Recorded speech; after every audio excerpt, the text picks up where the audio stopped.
Welcome back to I Did This Instead of Killing Myself, a stand-up comedy and lifestyle podcast I host out of my apartment. My name's David Bakker. It's the week of November 29th, 2021, and post-Thanksgiving. So I hope you had a good Thanksgiving. This is the first time I ever spent Thanksgiving by myself. It's kind of sad, isn't it? I was just like in my place. I was literally sleeping over there. Eating cereal and doing nothing because unfortunately my parents or my mom, my brother and sister all got COVID at the same time. So it's you should be with family, but I actually didn't mind that much. It was the first time I was just overtly lazy alone. So it was pretty good. And I got bored and I don't know if you noticed, but I bought t-shirts already and I got a little crazy on the ink store and I got a tablecloth with the podcast logo on it. So I think that's pretty cool. Pretty neat if you ask me. But anyway, I'm a little all over the place, but I'm excited to be doing another episode this week, mostly because our guest is just an awesome guy. Colin Keane is the guest today, and I really enjoyed talking to Colin.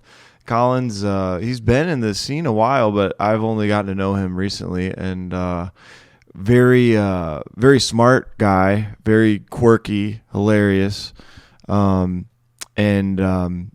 he's got a lot of interesting information in his head. The first thing we talked about, he was from the Navy and he worked in a submarine for months on end. I love submarines. So the first part of the podcast, we talk about Colin's experience in a submarine, which I thought was great. We talked about whether or not Bigfoot exists. Colin thinks he does. So we talked about some other conspiracy theories. Talked about Legos. So we nerded out about that. Talked about Colin's day job. He works as a lighting engineer. He lights for the stage. And Broadway productions, other just any stage acting, and there's so much to that. I had no idea. We also talked about Colin's sketch comedy beginnings when he and Craig Holcomb started sketch comedy, and also stand up, obviously. So he's an awesome dude, really funny, really smart, and I enjoyed our interview. We went for a while, so hope you enjoy that. Before the interview, though, here's what's going on this week in local comedy, the week of November 29th, 2021. To begin, we have Coffee Underground, hosted by No Expectations Comedy. That's downtown Greenville at 7 o'clock tonight. Get there a little bit early, talk to Craig Holcomb to get on the list, or Travis Thubbin. Following that, Habiba's Mediterranean Restaurant, all jokes aside, hosted by Dante Anderson. That's going to be at around 8:30. Come on out. On Tuesday, No Electric City Comedy. That's paused again, probably until the new year, and I'm not sure if there's going to be a show. There might be a show opening up on Tuesday night. I don't know right now, though. So I guess check my Instagram story if there is one. But Wednesday, we also have No Radio Room open mic. There's a music show this week.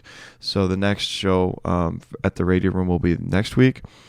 Jokes Out Loud at the Comedy Zone is on this Thursday starting at 8 o'clock. Tickets are $10.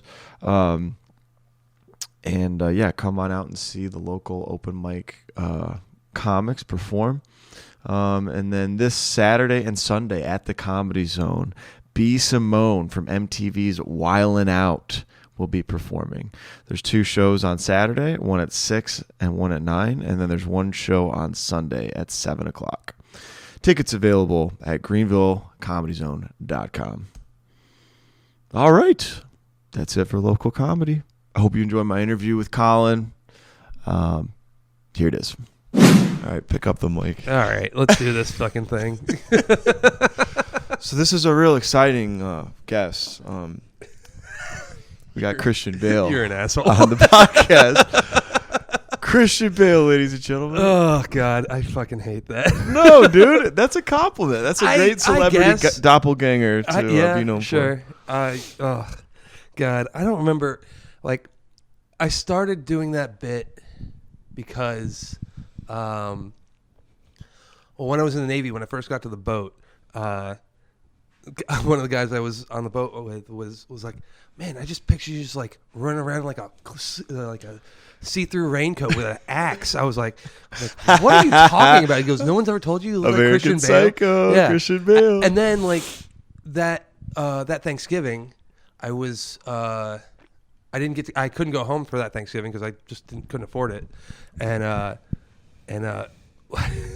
the wife of the guy I was having Thanksgiving with was like, you look like that guy from Batman. I was like, which guy? I was like, are you talking about like the new Batman? Like the guy. I was like, wait, are you talking about the new Batman? She's like, yeah. I was like, are you saying I look like Michael Caine? She's like, no, you look like Batman. Michael Caine. Is that the butler?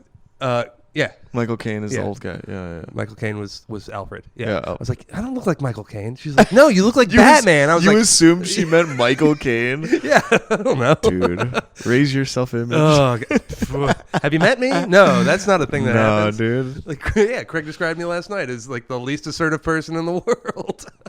No, you should have swag. No, this is Colin Keane for real.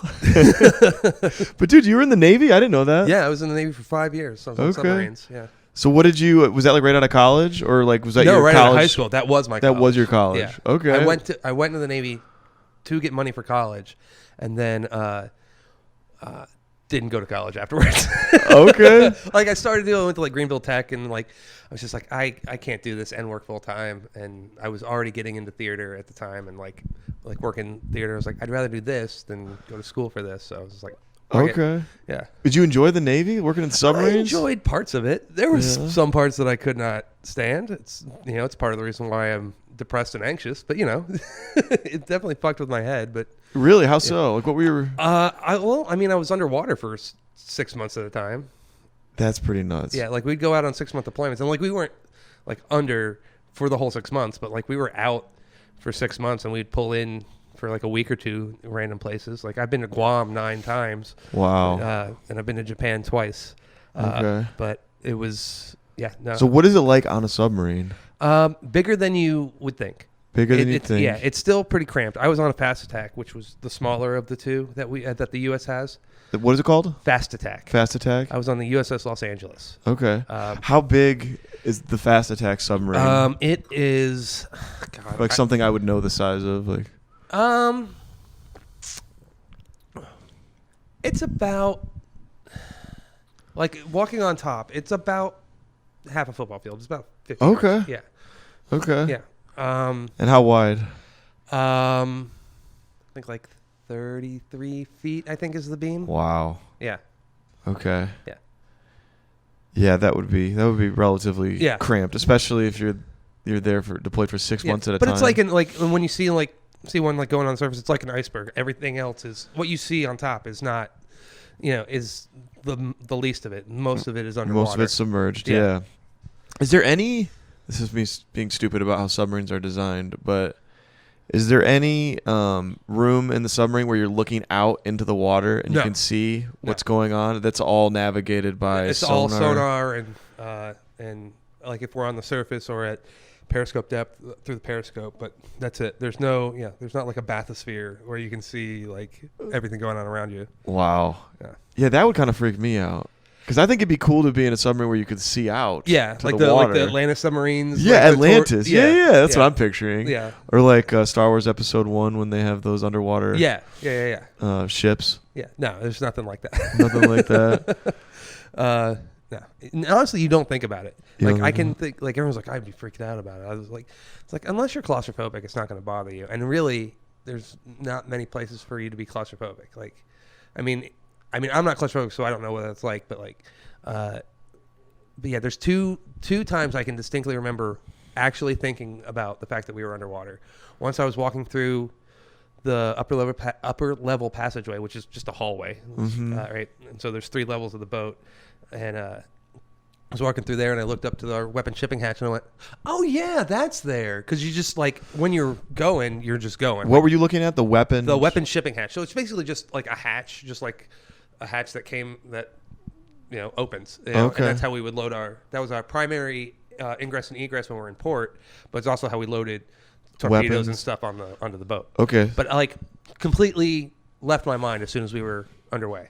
I was just like, oh yeah, that's there. Shit. Okay. Right. Because you're either on watch, sleeping, or or studying or working. Okay. Yeah. Or cleaning or whatever. And then the other time I was back in the aft end of the boat, smoking a cigarette with one of the cooks, and we were pretty deep. And I was like, man, if there was somehow that a pin-sized hole came through the outer hole all the way into the people tank, that stream would probably cut you in half, the amount of pressure it was. And he went, what would probably cut you in half? the pressure of water, the stream of water. The stream of water would cut you in half? If there was a way that it was just holding a super pin-sized hole. Wow. That stream of water would cut you in half. And he goes, yeah, probably. And then we finished our cigarettes and went about our day.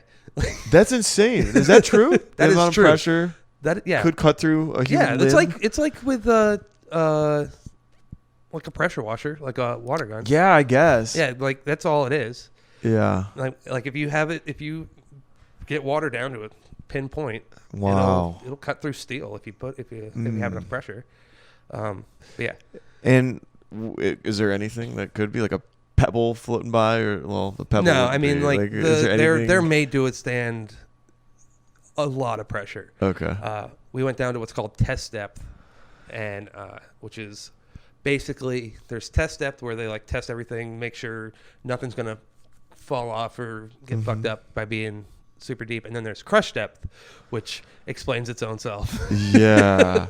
And how deep is test depth? Test depth is, God, I dumped all this shit out of my brain as soon as I left the Navy. No, it's okay. I don't remember, man.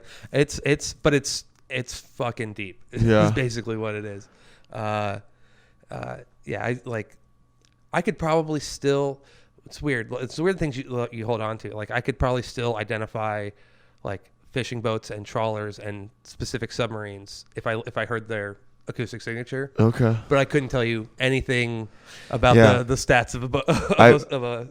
I bet that it would all come back to you for sure. If I went back out, I would do that. It would definitely come back to me. Yeah, dude. There's something to me about the ocean. Just how well, we know more about space than we do about the ocean. Right. Yeah. That's what they say, right? And it's so vast and deep, and there's so much, unknown, and it's just the dark depths of whatever. Yeah. It's just fascinating to me. So, I would have enjoyed being in a submarine. It might have tripped me out, probably.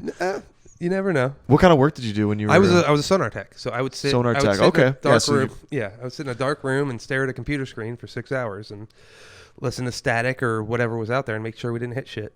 Did you enjoy that job?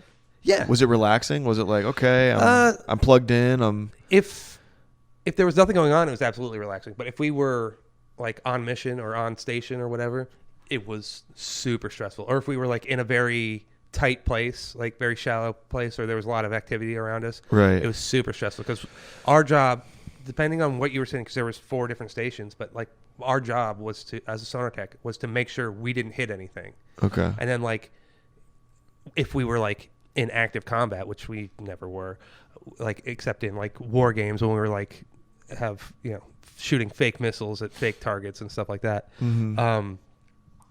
I would let me mute that. All good.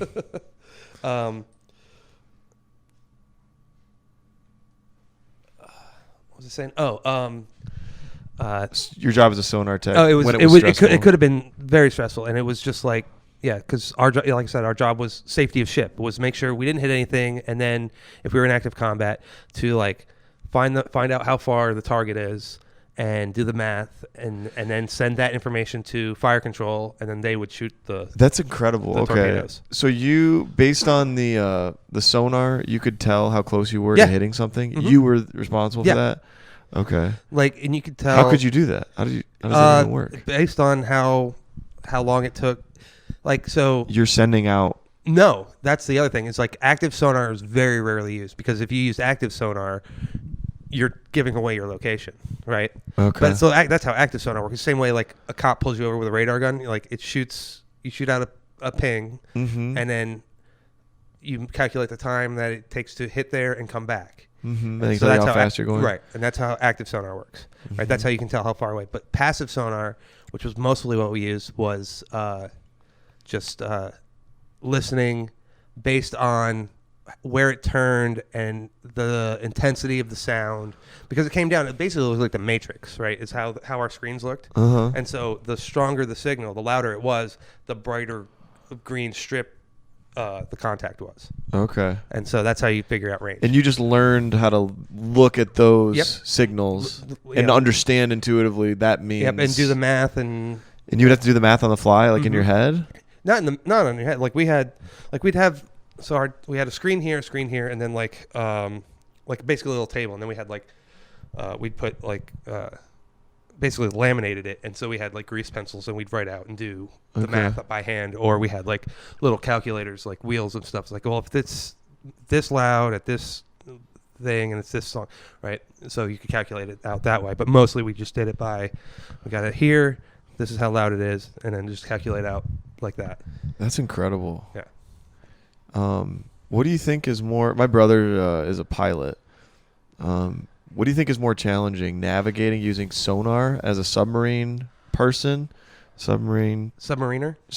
whatever you say. Yeah. I don't know the word for. Well, here's the thing: submariner or pilot. Like, a lot of, I don't know what the equivalent they're would be. both.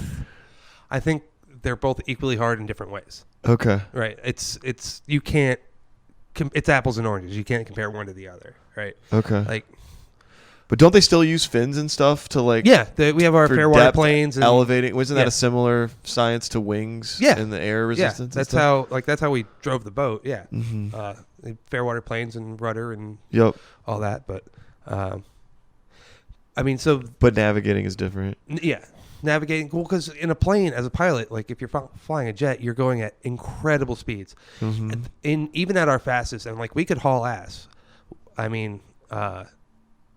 But like we're not going as fast as a jet is going to go. Right, of course. So it's it's same principle, different effects, different dynamics, right? Okay. Like you put a little bit of a turn on a plane, on a jet going, Mach 3, and you're fucking into a wall basically. Right.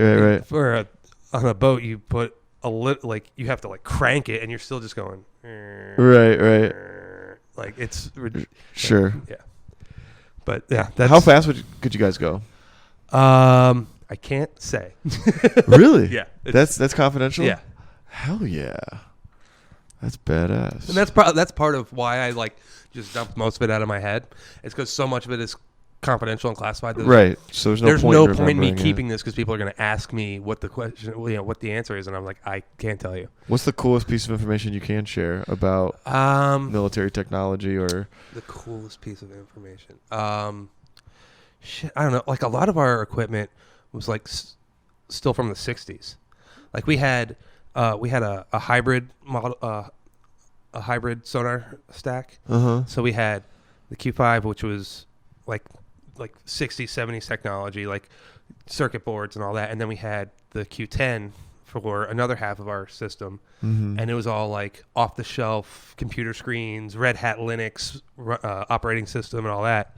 So there's that. And I don't know. So old equipment from the 60s was integrated with modern. With modern flat screens and stuff like that. I'm trying to think of what else. Like, I honestly don't know what the coolest piece of information I could share is. It's ridiculous because like part of it is like to me it was my old life and it was I found it boring because it was just every day. Yeah, sure. So it's anything seems boring when you're just in it. Yeah. But to me, this is fascinating. Yeah. one of my favorite things that we would do though, we'd do what's called an emergency blow. Okay. Right. So. If there was flooding or fire and we had to get to the or whatever, when we had to get to the surface immediately, so every surfacing submarine you've ever seen in a TV or movie where it's just busting out of the water and slamming down, that's an emergency blow. Okay. All right. So that's a real maneuver, people. It's a real maneuver, not just and movies. It's not just, but it's not used the way it's used in movies, right? It just looks more impressive, so they use the stock footage of a Right. If normal conditions, would you just surface gradually? Slowly come up. Okay. Yeah. But if you stood at the furthest part, like the most forward part of the ship, the most forward part of the boat, while it was going up, and like once we broke the surface and started coming down, you would lift off the ground.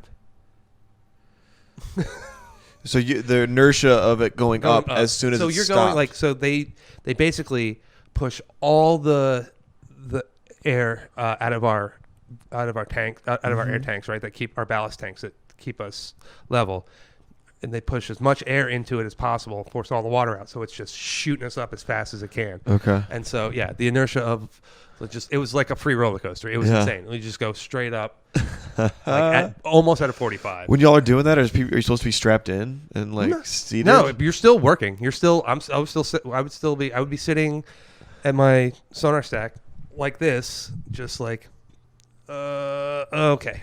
Oh my gosh! But you could catch air if you were standing at the forward part of the boat. What's the longest you would be underwater at any given? A couple weeks. Couple weeks. Yeah, a couple weeks to a month and a half. I think. So what would you do for like sleeping and you know? I mean, obviously you know the time of when to sleep, but like you don't see any sunlight, right? Right. No, you have a set schedule. You are on watch for 6 hours. After that, you get off watch, and you have 6 hours to eat, do whatever cleaning you're supposed to do, like that is assigned to you. Any studying for qualifications that you may be working on or need to work on, and then 6 hours to sleep. Wow. Theoretically, I never got 6 hours. You weren't able to sleep very well on those? No, I would sleep fine, but there was always maintenance to do, or there was quals to work on, or whatever. So I was like, I'd crawl in the rack and be like, someone would be, "What are you doing?" I'm like, "I'm getting in the rack." "Don't you have XYZ qual to work on?" Fuck, can't I sleep like for a your little? commanding officer would tell you that? Or No, my commanding. No, it'd be like other guys in my division, just guilt tripping you for not working hard, or my chief, or my CDAD specifically. When you get to the boat, you're assigned a CDAD as a you can't call them this anymore, as a nub. Yeah. A non-qual is what they're called now. Sure. So you're the new guy, right? Uh-huh. And so you don't know anything about submarines, so you're assigned a guy who does know, who has already got his warfare pin, and is qualified, and he, make sure you keep on track with your quals and get your fish on time, and then, your and then your other quals for like your division. So like for sonar, I had to like qualify like the basic broadband sonar, which is the very first thing you learn, which is safety of ship, which I always thought was stupid that the newest guy is on the most important stack. Right. And then from there you go to aux and towed array handling systems and stuff like that. Okay. What would you do for fun on the boat or on the sub? We had an Xbox, we had movies. We had like people would bring books or like Game Boys or whatever. People would bring their own DVD players and watch DVDs in their rack and whatever. Yeah, there were some guys who had some pretty sweet setups. They'd get like Velcro to the top of to the roof of their rack, and then like have this like a whole like electronic like entertainment system in their in their racks, and I was like, racks are like bunks. Yeah. They were. Yeah. How many people to a room? To a room? Well, there was berthing. There was forward and aft, and that was I don't know how many.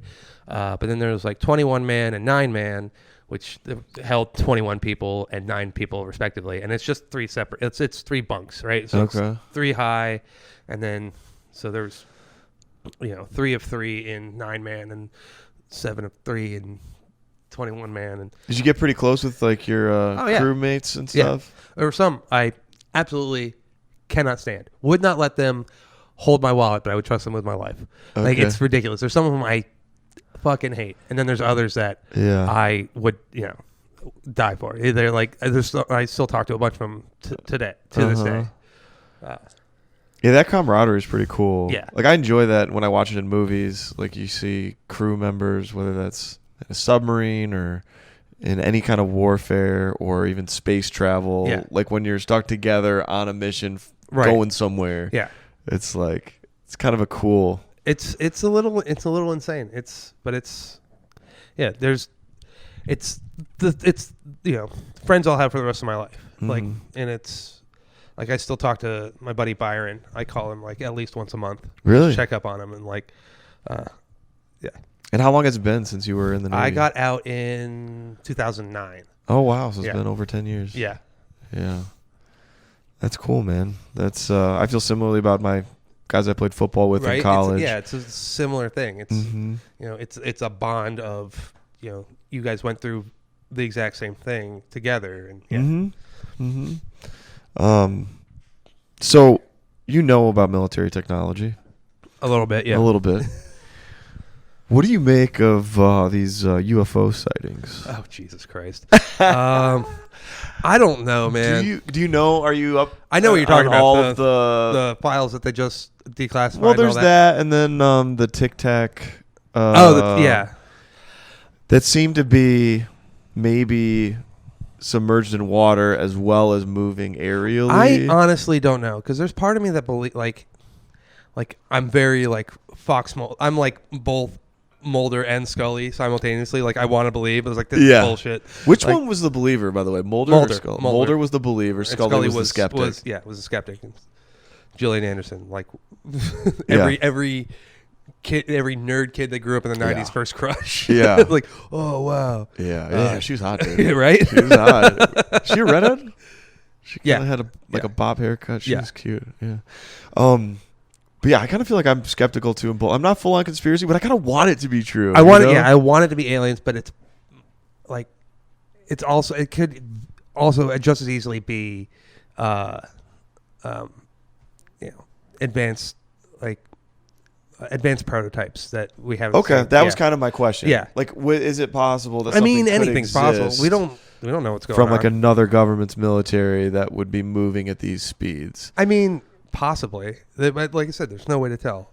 It could be an unmanned drone that they don't something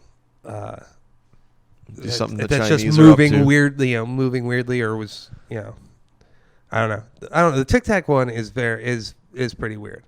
Like the ones they have video of, it's like it could be at a further distance than they think it is, right? Like we've got it at this range, but it's moving like this. It's like it could just be farther away and just bigger than you think it is, and that's why it's moving the way you think it is. Sure. Yeah. So those, because the videos they have are like on the military planes, right, that are actually tracking, right, and it's at not like distance and velocity. Yeah, it's not like 4K HD. Yeah, the picture quality is horrible. Yeah, I think it's funny. Like these, I think Elon Musk even made that point on Rogan one time. He said, like nobody just took out their iPhone and took a picture because these videos are shitty. You can't tell anything. Well, they're not going to have their iPhone with them in the plane. Okay, yeah, fair point. No, but like it's never been captured on anybody's iPhone ever. Yeah, like, So UFO sightings went down, and I think somebody pointed out, I can't remember who, that like the rise of phones on cameras and the quality of those cameras as that went up, UFO sightings went down like at the same time. Like there's a interesting, and they're like inverse graphs of each other. So. Because it was more easy to spot fakes, probably. Probably. I mean, and then like just it's like higher quality stuff. Like you can see better detail. It's like, oh, this is clearly a frisbee on a string. Right. I tried to create a fake UFO picture when I was a kid. Oh, did you? Yeah, with like the top to a pan, and. Like the frying pan, the tops you could put on it. It was silver and had a black top to it, and we just one day tried to like throw it up and get it snapped on a picture to see if we could make a UFO. And we broke the top of it. So to this day, I'm pretty sure my mom replaced those by now. But Does she still have the broken one though? I don't know. I hope so. It was like the circle piece underneath the knob that you held it. Right. I remember that broke. And I don't think the picture turned out. So doesn't matter, man. Look at the picture, the proof of Nessie. Like it's the Little Loch Ness monster. Yeah, it's the fuzziest picture you've ever seen in your life. And it's like, it's clearly a lake monster. It's like, I don't know. It could be a log with a snake on it. Is there any conspiracy theory that you are close to believing is true? Bigfoot. Bigfoot's one of them. Bigfoot? You think Bigfoot's real? I don't think... Here's the thing. I think Bigfoot's real. I don't think the shows of, like, hunting for Sasquatch, I don't think those guys know what the fuck they're doing. I don't think those guys are anywhere near catching anything. But I think the fact that there's so many different versions of, like, a Sasquatch or a man-beast all over the country and the world, like ancient myths too, right? Like, right. There's like, I mean, there's the Yeti in Tibet. There's the Yowie in where's the Yowie? I want to say in South America. And then you got Sasquatch. Where was the Yeti? Tibet. Tibet. Okay. Yeah. And then Sasquatch, and then you got like, was it the skunk ape in Florida? Which is the skunk ape? Basically, the skunk ape is basically just like I hadn't heard of that one. Basically Sasquatch, but smells worse.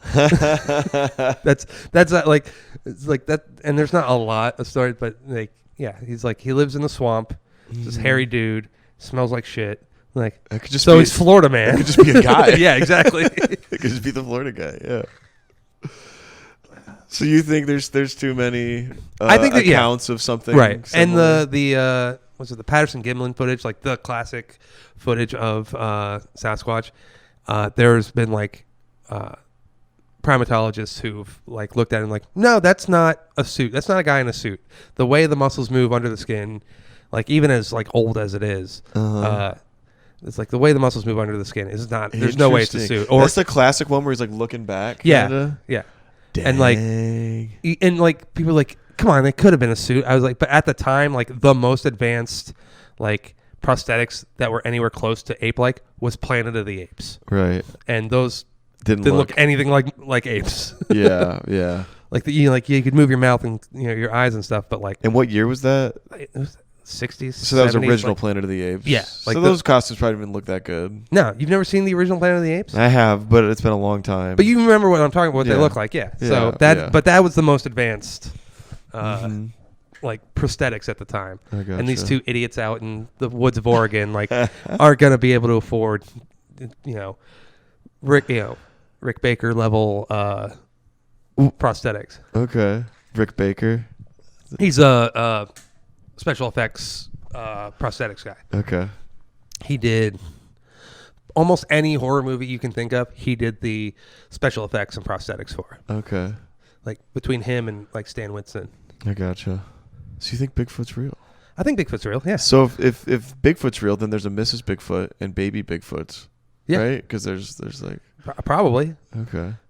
Yeah. As long as they've been around, and I just think they're better. Like there's for as developed as this country is, there's still a lot that's undeveloped. That's true. Like that's you true. go out into Oregon, you can get lost quick. Yeah.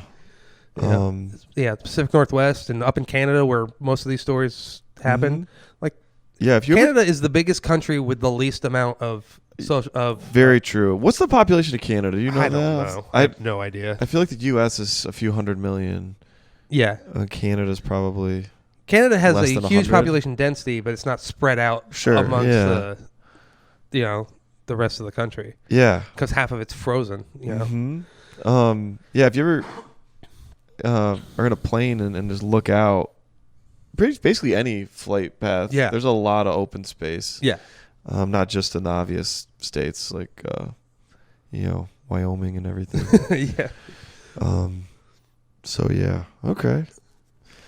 Now your day job now, theater. Yeah. Lighting. Yep. Explain this to me. What do you want to know? What do you mean? I want to know. Well, just like you said, you kind of got into that post Navy. Yeah. And I mean, you light for the stage.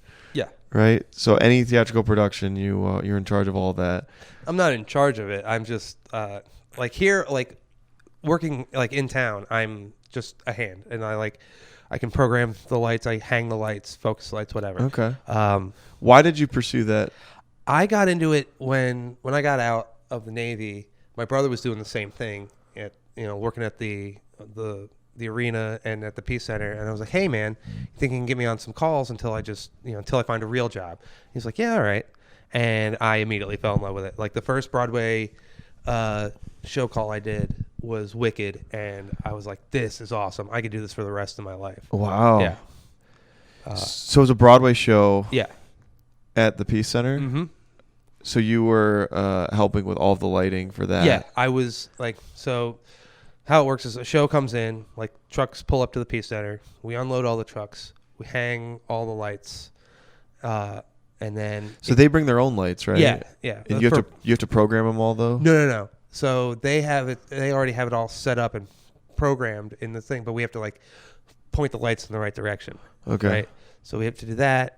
And then if you're on show call, you are either, for an electrician, you're either on a spotlight operator or you're a deck electrician, which is what I was on Wicked. And my job on Wicked was to refill this aquafogger with dry ice. This fog machine with dry ice.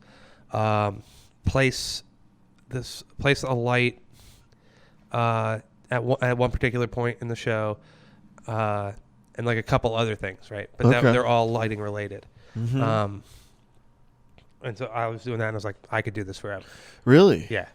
What did you enjoy about it? I just like, my favorite thing is at the end of the day, like standing on stage and looking at a set, looking at the stage and going, oh, look what I helped do. Yeah. Like that is my favorite thing. And then just like being a part of the show that's part of it. Like, that's really cool though. Yeah.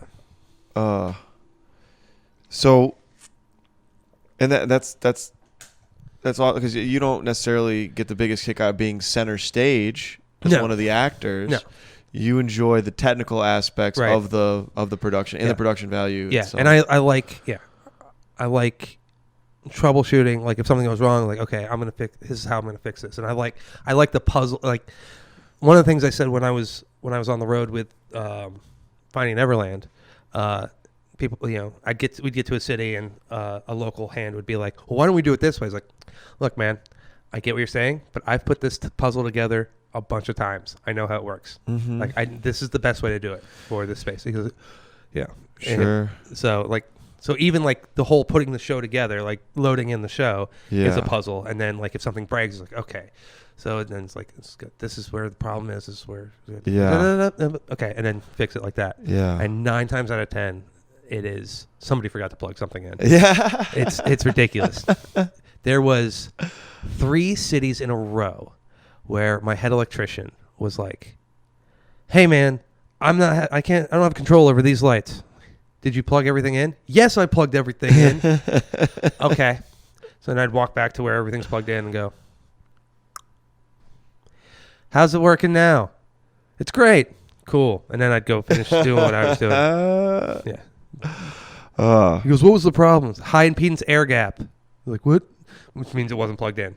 What did you say? High impedance air gap. High impedance air gap. So like a resistor at like the amount of resistance it gives is called impedance, right? Yeah. And so it's just it wasn't plugged into the wall. Yeah, it's an air gap. Yeah, you can't jump from the plug. That to is the such a thing nerdy joke, Colin. That suits you. That is a nerdy lighting specific joke, is what that is. Yeah, yeah. Oh, that's great, man. Dude, there's certain people in my life that I kind of have a little bit of this wiring, and I don't know what the temperament is, but there's certain people I know that are just like MacGyvers. Like they just can fix shit. Yeah. They enjoy the process of fixing something, a puzzle or whatever.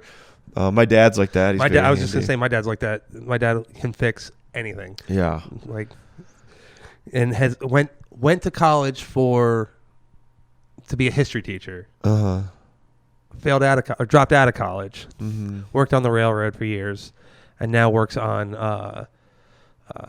lawn equipment for golf courses. And just so he's a mechanic, but for my whole life he's fixed. Yeah. He can fix anything. If there's a problem in front of you, like a lighting related problem, do you obsess over it? I can, and then until it's fixed. Like, I'm thinking about that. Especially if it's like A, something important, or B, the problem doesn't make sense. Like if the issue we're having isn't giving me the faults that it should in the like wiring and in the boards and stuff. Like, okay, this is the problem. Why? Okay, this is fine. This is fine. Why are we still having this problem? Like today, for example, like I was at the governor's school and we were doing the same thing, loading in a show, right? But this is a show produced by the governor's school for the theater kids, for the theater students, right? But it's the same deal. It's every show is different, but every show is also the same, right? So I'm having issues bringing up these 3 specific lights, and I'm like, what the fuck? All right. So I'm like, all right, making sure, like I go through and I'm like, all right, that's right. It's in the right mode. Cool. And then I like pull the light out a little bit. I'm like, oh, this isn't plugged in. And I thought we plugged this in. Okay. Fix that. Still still having the same problems. So I trace it back all the way up. And it's like, and I go up to where this thing is, like, oh, it should be passing that through. That's not okay. And then follow it back some more and get up to where everything was plugged in. There were no lights. I'm like, son of a bitch. Because we had just moved everything downstairs for tech. So basically, so that through rehearsals, the director and all the designers and stuff like that can go, okay, we can change this and do this and this and whatever, right? And see how the show looks before it goes live. Sure. So I was like, there's no lights. And I look over and like, and plug the thing in. High impedance air gap? Yep, exactly. I go, man. And like I said, 9 times out of 10, something isn't plugged in. Right. That is 9 times out of 10 the problem. Yeah. Sometimes it's not. Sometimes it's, a bad cable or something fried inside the fixture or whatever. But, but that's why anytime you call tech support, anytime they don't think you're stupid. They're just like, this is the problem 9 times out of 10 is the thing plugged in, right? Like they're not calling you an idiot, which I hate when people get offended by that. It's like, what do you think, I'm stupid? Like, no, but these are the steps. Yeah, it's like the IT guy asking, have you restarted? Yeah, we try turning it off and on again. Yeah, it's like these are the steps, and we will get to your specific problem. Right? Yeah. So like when I call like tech services or IT or whatever, I'm like, okay, so this is a problem I'm having. These are the things I've done. Right. Where can we start from there? And they're like, most of the time they'll be like, okay, so let's start. You started here, blah, blah, blah, like, and we'll move on. A lot of times they're like, nope, because they're in that mindset they have to go through the script, right? Yep. Like, have you tried this? Have you tried this? Have you tried this? Right? And it's like, it's like I know what I'm doing, man. I know, I understand that you have to do this, but right. What was your favorite toy when you were a kid? My favorite toy? Shit. Legos. I had a lot. Legos? I had a lot of Legos. I'm asking you some leading questions. Okay. Well, I suspect we might have this in common. So I got the Seinfeld Lego set. I saw. Did you see that? Yeah, it's over sweet. there. Dude, I haven't played with Legos in so long, and it was so bizarre to me because my parents got them for me. I felt stupid asking, but I was like, F, I don't need anything else, and so I got them, and I started putting them together, and I started thinking, dude, this is going to take forever. It was like over 1,000 pieces. It was real tedious. But as soon as I started like going through the directions, I was hooked, dude. Yeah, man. It's amazing. I was up till 3 a.m. doing it, and I didn't know what that meant. It's like, maybe I should be doing this because I felt like it was relaxing and kind of fun. Yeah. Because it was different to me than stand-up. Like when I'm writing stand-up material, it could go anywhere. Right. I love it, but it's like, it's harder on me. Right. But with Lego, you have a specific goal. Like you're working towards a specific goal. And I'm pretty sure it's going to happen. Yeah. And like, with anything just purely creative, like it's almost like, man, I need to like implement a therapy for myself where I like get a Lego thing and put it together. Maybe once a month or something. Yeah, dude. Like and they have like the architecture sets where they have like famous buildings from around the world that you can build. Like I built, I had one that was Parliament. Okay. And it was like what does the Parliament building look like? I can't where picture Big it in Ben my head is, right now. and it's Big all, Ben. Oh yeah, sure. Okay. Yep. V for Vendetta highlights that. They blow up Parliament. Exactly. Yeah. Yeah. Which, speaking of, I think wasn't it just the 5th of November? It was. Yeah. That is like the one thing I post on like Facebook and Instagram every year is, man, I was supposed to remember something. I'll come back to me. That is the one Facebook, the 5th of November. Yeah. I was like, oh, man. I did, I was going to do this year. I was like, you see me with a wheelbarrow full of fireworks and gunpowder. No, you didn't. But I thought that might put me on some lists. Yeah, true. True. But anyway, your Legos, like you've... I mean, and it was like when I was super little, it was like Duplo, like the big blocks. Yeah, and like, Duplos. Yeah. I had those too when I was really young. I don't know. I didn't have... well, I mean, I'm not saying we didn't have a lot of toys, but like... I don't remember anything that was like... Other than like a stuffed animal that I slept with, that was my favorite thing. I don't remember specifically...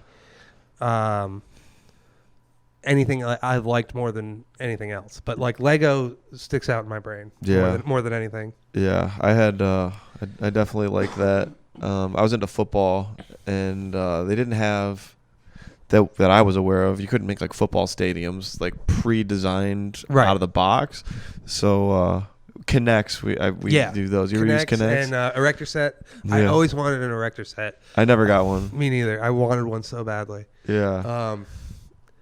If you ever have Craig on, get him talking about Lego. Those are his favorite things. No, I will have Craig on. He's on. I asked Travis. I got to get Craig too. Awesome. Yeah. If you ever have, he has like, so he's got 2 kids, right? They have a box of Lego. How old are Craig's kids? 12 and 13, 14. Okay. Yeah. Okay. But like when they were little, still young enough to play some. Yeah. And so they had a box that was their Legos, and then Craig had a box that had more Legos in it that were his Legos. Okay. Like, these are mine.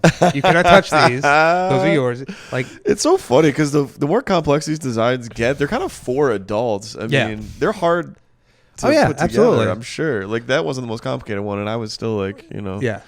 I mean, there's some that are like the Death Star, like from Star Wars, that are like huge. Yeah. Yeah. There's a giant, like, I can't remember. I think it's like 70,000 pieces or something. That's the Millennium Falcon. Yeah. It's insanity. Yeah. It costs like $500. Like they have a Lego store at Haywood Mall now. Yeah. And I walked in there one day and I was like, man, I want all of this. Yeah. There's a Legoland in Atlanta where I used to live. And in Chicago. That's yeah. But yeah. I might give myself permission to go back and do it, man. This apartment's gonna look absurd if I build a bunch of Lego shit. I'm never gonna get another. I mean, and here's the other thing with Lego though. Date again. Is there's like because here's the thing. There's stuff like Seinfeld. There's like there's stuff for like kids, and there's like Harry Potter and like Marvel stuff. But there's like I said, there's like the architectural thing. There's if there's something you're into, there's a Lego of it. Yeah. Like you said, they have like the pre-made, like the designed football stadiums. Yeah. They got like they do helmets, have those now. Like you can like build a football helmet or whatever, right? It's they have everything. Lego has licenses for everything. I kind of would like to talk to a clinical therapist to understand what it is, because there's certain people that are into Legos, like you, me, or Craig, or like just they enjoy it. Yeah. There's certain people that are like, "What the hell? Yeah, like you this is a waste of nerds. time. What are you gonna do with this? What is the point?" Yeah. Like, I kind of wish I had a guidance counselor say, like, "What are you into? Like, okay, this is what you like to do. Yeah, this would be a natural career choice for you." It kind of sounds like you found it through that. Yeah, I mean, or it just lent itself. I just kind of fell into it. I dated a girl I dated a long, long time ago. It's like, you somehow fall ass backwards into everything. I was like, I don't know. Like I got started in comedy because while I was still in the Navy, Craig called me up and was like, hey, you're going to start writing sketches, and when you get out, we're going to start a sketch comedy group. I went, I still have 2 years left. He goes, yeah, okay. That's 2 years you have to write. I was like, okay. Oh, yeah. So Craig started that. Yeah. How did you know Craig before the Navy? Craig and I went to middle school. Like, we met in middle school. Wow. Yeah, I've known Craig for almost 20 years now. Small world. Yeah. Holy shit. Yeah. So you grew up here in Greenville? I grew up in Easley. Yeah, Craig and I grew up in Easley. Yeah. Okay. Yeah. Okay, good and deal. Then, yeah. And so we started the sketch group called Secondhand Futon. And it was just me and him, and we did a couple shows. And then because he had a wife and kids, we just couldn't like meet up to like rehearse a lot or write our sketches. And then there was one night I was at the Irish Pub. We used to have an open mic at the Irish Pub on Pleasantburg. And I was there just to support my friends because I wasn't going to go up because I was a sketch comic and my sketch partner wasn't there. Right. So you weren't going to do stand up. I wasn't going to do anything because I'm not a comic. I'm not a stand up. I'm a sketch comic. And I was there with my dad. I don't know why my dad was there for some reason. And where was this mic? The Irish Pub on Pleasantburg. Irish Pub on Pleasantburg. Yeah. Okay. I don't think they don't have a mic there anymore. No, not anymore. Right now, no. Okay. But I've known the owners of the Irish Pub for years. They used to own Kirkpatrick's on Lawrence. Okay. They used to own that, and it was called Dougal McGuire's. Okay. So they sold that, bought the Irish Pub, and watching a couple people go up, and like Tom Emmons, and but mostly people who aren't here anymore. Sure. People have moved away and gone on to bigger and better things. And then I goes, why don't you go up? I'm like, I'm not going up. Craig's not here. I don't have a sketch ready. He goes, and it's like, I don't have any material to talk about. Yeah. And I'm wasted. You were wasted? I was hammered. And he goes, no, just tell a story about this place. It's like, all right. So I go up and I tell a story about drinking underage in his previous bar. How like the regulars would go like, here, take a sip real quick. Whatever. Or like I'd go up to the bar and like get a Coke, and the bartender would like throw a little Jack in there or whatever, right? Yeah.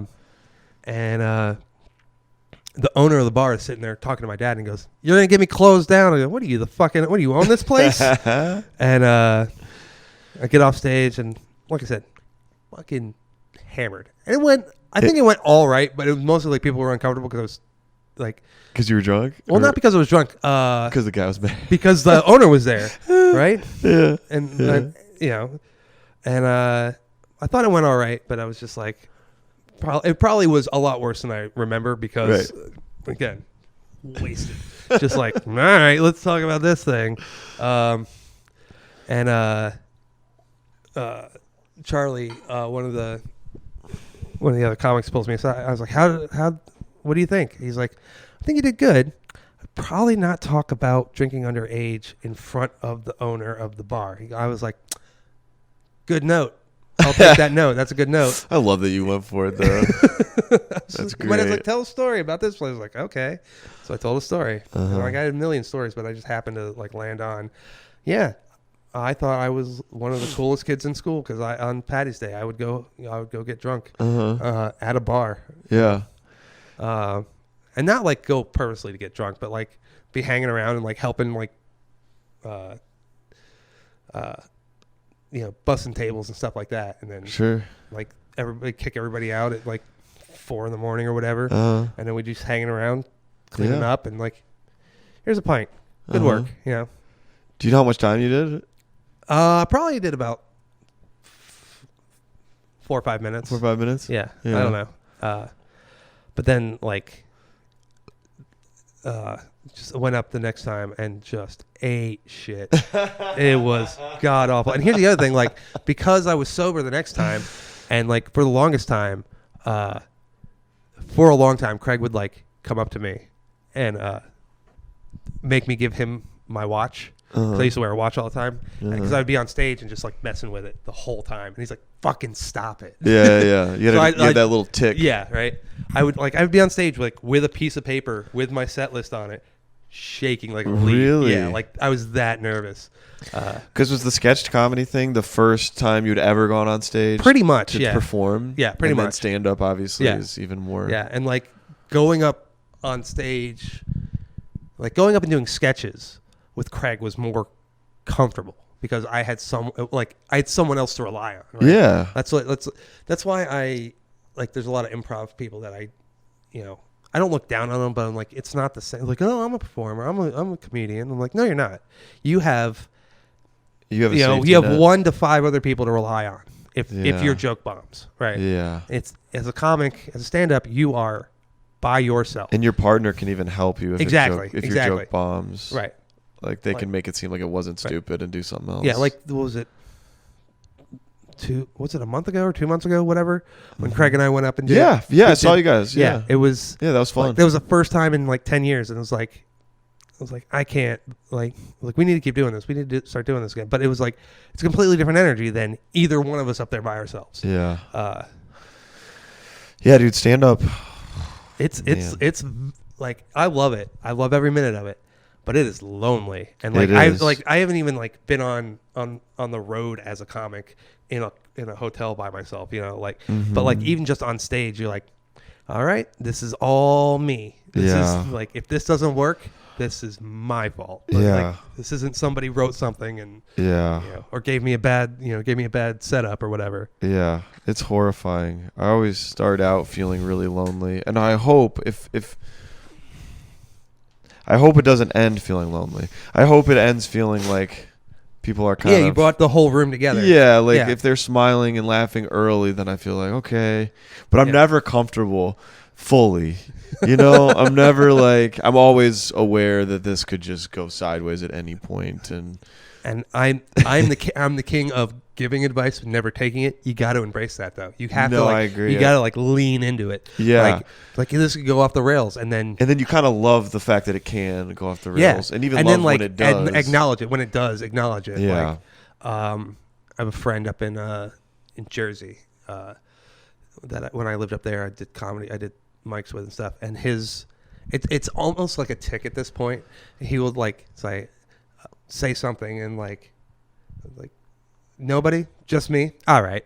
Yeah. Like, I was like, I pulled like he got off stage one night. I was like, Gordon, like you can't say that. Like you can't go, no one, just me, when everybody laughs. Yeah. Like you can't. Oh, he would do that. Yeah. He would like. He's like, so I was watching. You know, anybody else seen Squid Game or whatever? No one, just me. Okay. And people reacted anyway. Yeah, people reacted, laughing, whatever. That's kind of funny. Like he tells he's one of my favorite people though. Like he's amazing. He's come down here a couple times. I need to get him to come back. You still a active comic, still doing stand up pretty regularly? Gordon? Your buddy? Oh yeah. He's touring. He's got where was he recently? I think he was in Connecticut recently. Okay. Yeah. He usually does a circuit around like Jersey, New York, Philly, Connecticut, stuff like that. But yeah, man, stand up is it's interesting too. Like I wonder, because there's certain rooms where you kind of can get comfortable because you know a lot of people. Yeah. And then you go to other rooms where you're not, and it's like it's a different absolutely. vibe. Like sometimes likability can translate. It's like if people like us at Coffee Underground, right? Then I don't always trust if the joke's that good yet until I go to a room like, of strangers. Yeah, tell the same thing. Go to like Doolittle's or go to Comedy Zone. Doolittle's is tonight, actually. Is it? You want to go? I live closer to Doolittle's, closer to Anderson than you do, and I've yet to go to Doolittle's. I love Doolittle's. Yeah. I was gonna say however something. Well, okay, so here's the problem.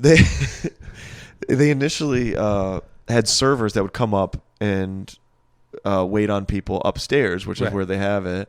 And then I think for some reason they stopped doing that. So then, the normal restaurant and bar patrons weren't as likely to come up. So the audience participation has shrunk some. Oh, okay. And I hate to say it because come on out, shoot, we'll still perform. I mean, we'll perform to 2 audience members and 8 comics. I've performed to a audience of 1 once. Yeah. Yeah. It was like, and it's not that bad actually. No. If you're just talking to them. Like, you're just like, I got up and like, so how are you? And it was a mic too. That was the shitty part. Like I was like, this is when I was in Chicago. Yeah. I was at a mic. I was like the last comic to go up because nobody knew me. Right. I just showed up and signed up. And like all the comics either went to a different mic or were just standing outside, smoking, talking, whatever. Yeah. And there was this one dude at the bar. And I go, hey man, how are you? And he goes, just want to drink my beer. Yeah, dude. Right? Cool. Don't bother me, you ass. Yep. Yeah. All right. So I looked at the host and I was like, so I'm just going to go now. He's like, yeah, that's fair. Yeah. I was like, and so I got off stage. I was like, or no, I don't think I even got off stage. I still had the mic in my hand. I was like, hey man, can I like, if I come up next week, can you put me up a little earlier? Yeah. Like, I don't want to go like in the middle, like prime spot or whatever, but like, Yeah. you know, when there's people here. Right. Yeah. There's something I like about just the fuck it mentality. Excuse my French, but like going to any mic and being like, I do not care. Black room, white room, big room, small room, bar where there's pool tables and TVs, or comedy club, laundromat. F it. I don't care. I'll do it. Yeah, laundromat, Chinese restaurant, anything. Yeah. Like, and just being like, yeah, I'll find a way to talk to you. God, I wish I could remember the name of the mic. There was a mic in Jersey that was at a laundromat, and I was like, I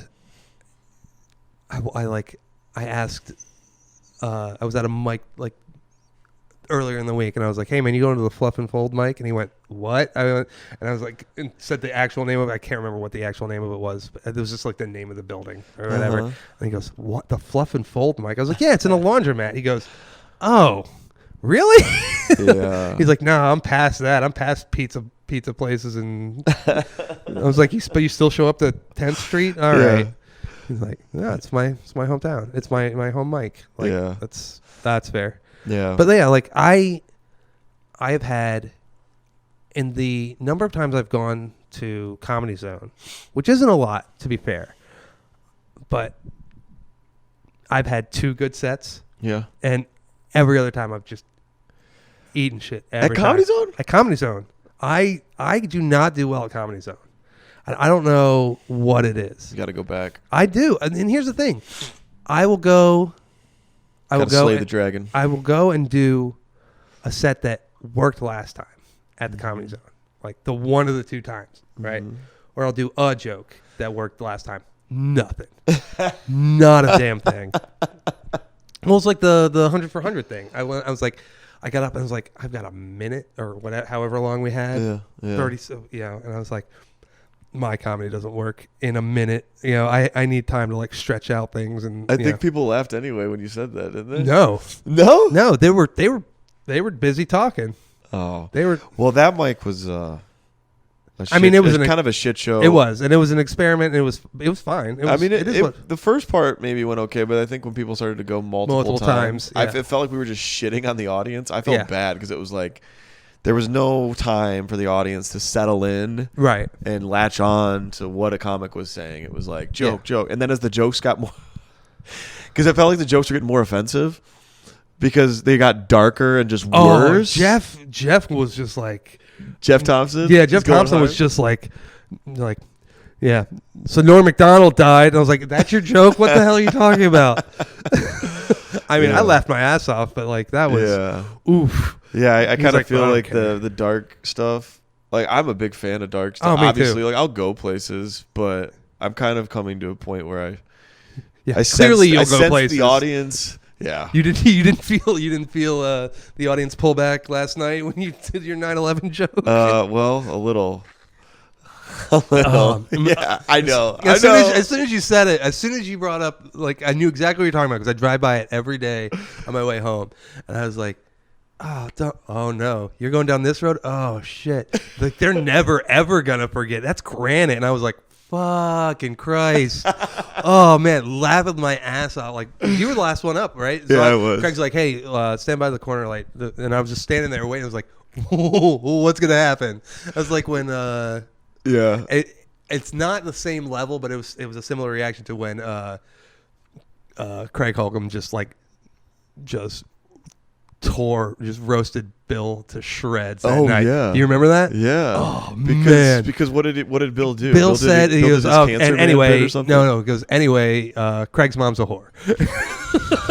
And I had just walked in the room. I hadn't seen any of the rest of Bill's set. I had been out smoking or whatever. And I just hear, like, this, he goes, anyway, Craig's mom's a whore or slut or whatever he said. And I went, oh no. Oh. And I found the first seat I could and went, oh, what's going to happen? And like, I haven't seen Craig go after somebody like that in years. Okay, and it was amazing. This may have been my fault. Wow, you told him to. Well, he needs a tag for that joke. Yeah. And the joke, he's talking about someone. Right. And then the tag has to be, oh, he was talking about this person's mom the whole time. And he's like, oh, what should I do? I was like, just pick the host name. Just say the host name. I mean, and so then that night it happened to be Craig's mom, but it wasn't personal. And it's not a bad idea in theory. However, if the host how do I say this nicely? If the host really loves his mom. Yeah, right.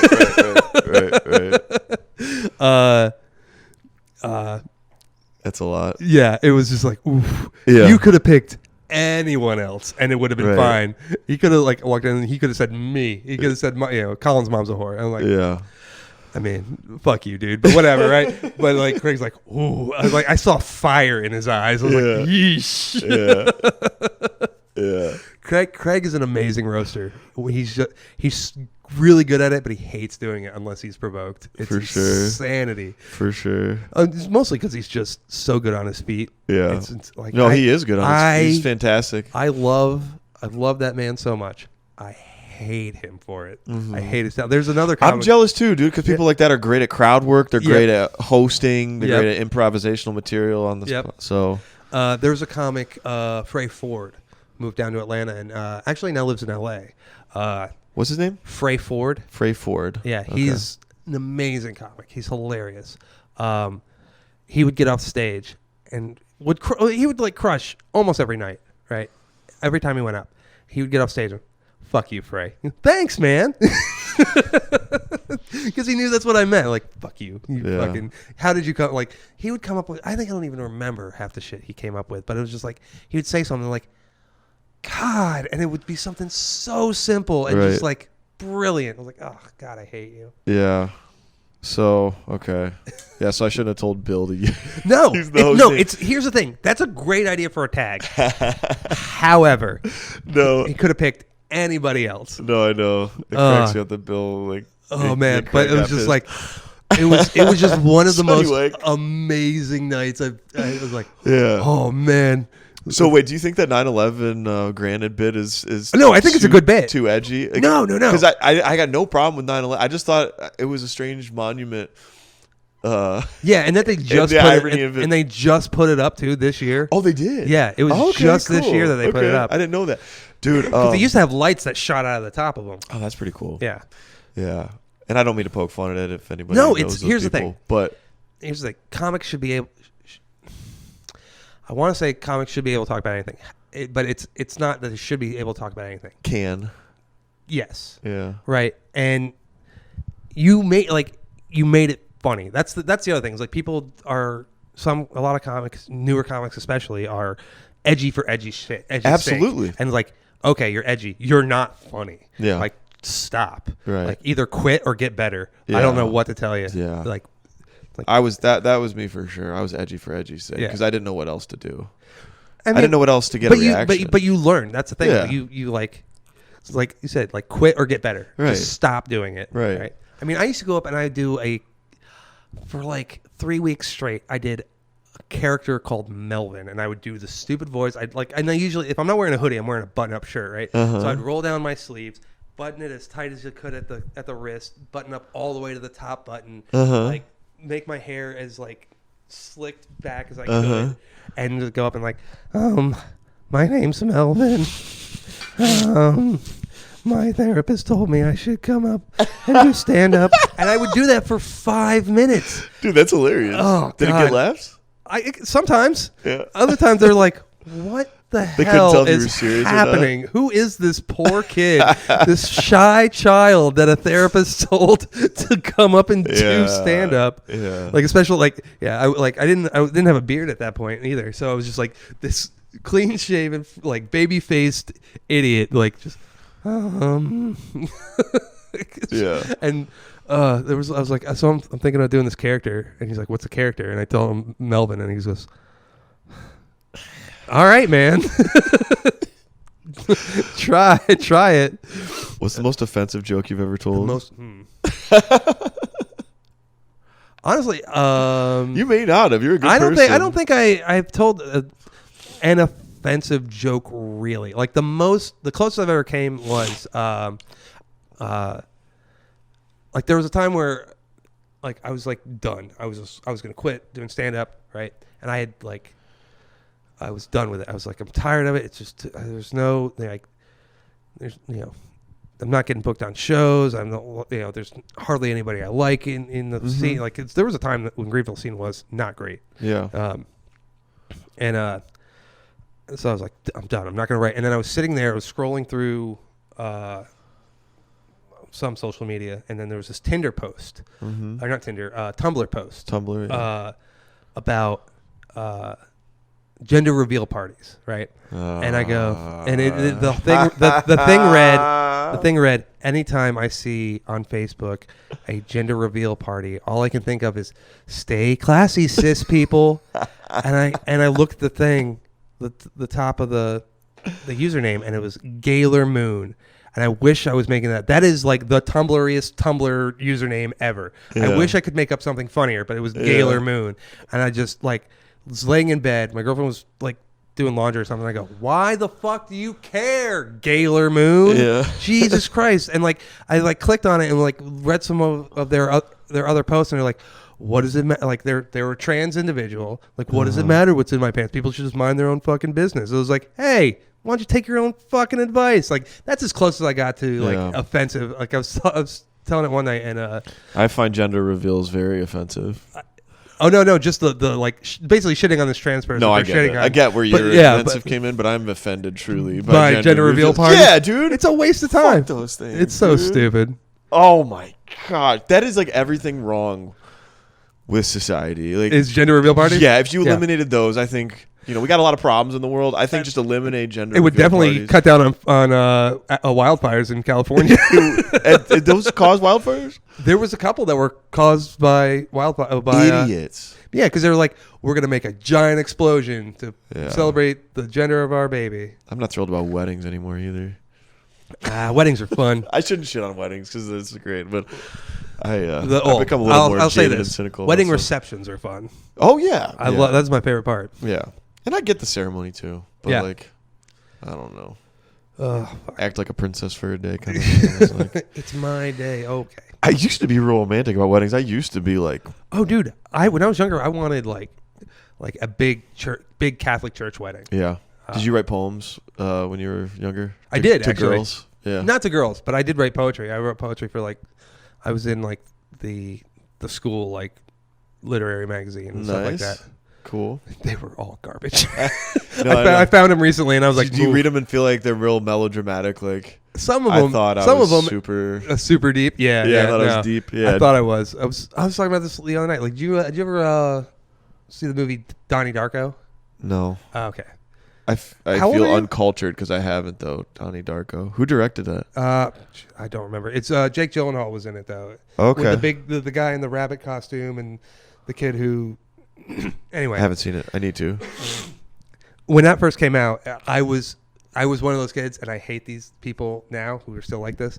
I was one of those kids who's like, oh man, it's like the deepest movie you've ever seen. No, it's not. It's not deep. It's not deep at all. It's it's like there's so many like layers and stuff. I was like, no. I like looking back at it, and like, no, it wasn't. Oh, sorry. No, go ahead. Do you find that since you've been doing comedy, because I find this. Movies that I used to think were like deep and sentimental and moving to me, I think are the dumbest shit ever. Oh, I'm saying has comedy made me more cynical? Comedy made me more like, that's not really what the world is like. Like, yeah, I'm less of an idealist now. I feel like I kind of sometimes I'm a little more cynical, maybe more like I prefer comedy now to almost anything. I think Inception is the dumbest shit I've ever seen. Here's the thing about here's the difference though is I like the spectacle of Inception. Oh sure, like and the writing's really good. Like I'll watch something for the writing. Like it's like, oh, that was a dog shit movie. That was like like the the acting was awful, or the effects were it just looked like garbage. I was like, yeah, but the writing was really good. It just wasn't delivered right. And they're like, what are you talking about? Like, it was awful. I was like, you have to separate the things, man. Like, like, here are the words. The words were coming out of this person, yes, but if you look at the words, it was amazing. But are there other examples though that you could think of? Like, I'm trying to think of some that come to mind that are where you kind of people roll your think eyes at it. Like, since you start doing, like, you're like, that was really cheesy. What's another one? Schindler's List. I mean, that was I'm just kidding. I love Schindler's List. Comedy of the year. Yeah, Schindler's List. Yeah. Oh no, I just had one and I lost it. I own Crazy Stupid Love, and I'm embarrassed that I own it. Do you want to burn it? I own the movie. You should take it to a clay pigeon range. You should whip my ass. Yeah, you should beat my ass. What do you got, Crazy? Like, I have a lot of movies over there. MacGruber, I don't like hilarious, MacGruber. Dude. I like MacGruber. All right, I didn't watch the movie because I didn't like the sketches. It's different. I thought that I understand that. 100% different. I understand that now, but like I was just like I hated that sketch. It's like it was just like the uber example of lazy writing. It was like, what are we gonna put at the end? It's what are we gonna? But it wasn't. But it was. That's what it was. Yeah, it but wasn't it's like trying to be. It was like, what are we gonna put? What sketch are we gonna put at the end of the night? We need to fill 5 minutes, right? And it was MacGruber. And I was just like, it's like, ugh. I hated it. It was just so and it was so cheesy. Oh my god! Like for a long time I hated Will Forte. Because of MacGruber. Dude, watch the movie, dude. I'm gonna, after we get off, I want to send you the sex scene of MacGruber. Oh, God. Because apparently they almost had to rate it NC-17 because of the amount of hump motions that were in it, and they had to like edit around it somehow. Oh my god. Oh my gosh. MacGruber, I was so disappointed it didn't do better at the box office. My buddy Eric and I saw it when we were in college, and I was just like, I'm so glad we came to this movie. Like, neither of us were like, it was just one of the movies that was out. We went to check it out, but yeah. Good Will Hunting. Good Will Hunting. I will still watch Good Will Hunting. I love Good Will Hunting. So, oh gosh, I probably shouldn't. No, say it. Well, I don't know if Louis C.K.'s new special is going to come out. I saw him live perform a bit about Good Will Hunting. Oh, really? So, what are the odds? Like 20 people watch this? Yeah, right. Maybe. But I won't tell the joke exactly, but it kind of was about the irony about how Matt Damon wrote the movie. Yeah. And how that's kind of fucked up because, of course.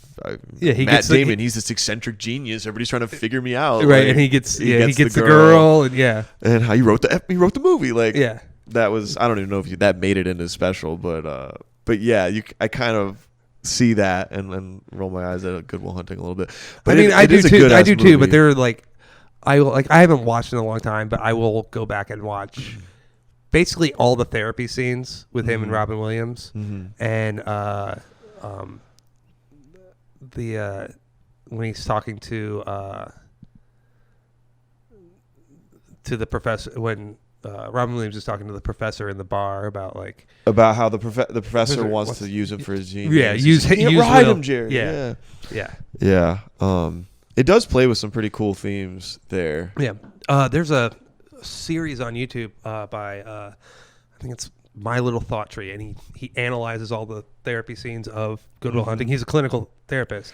And what did he say about them? Are they pretty true to?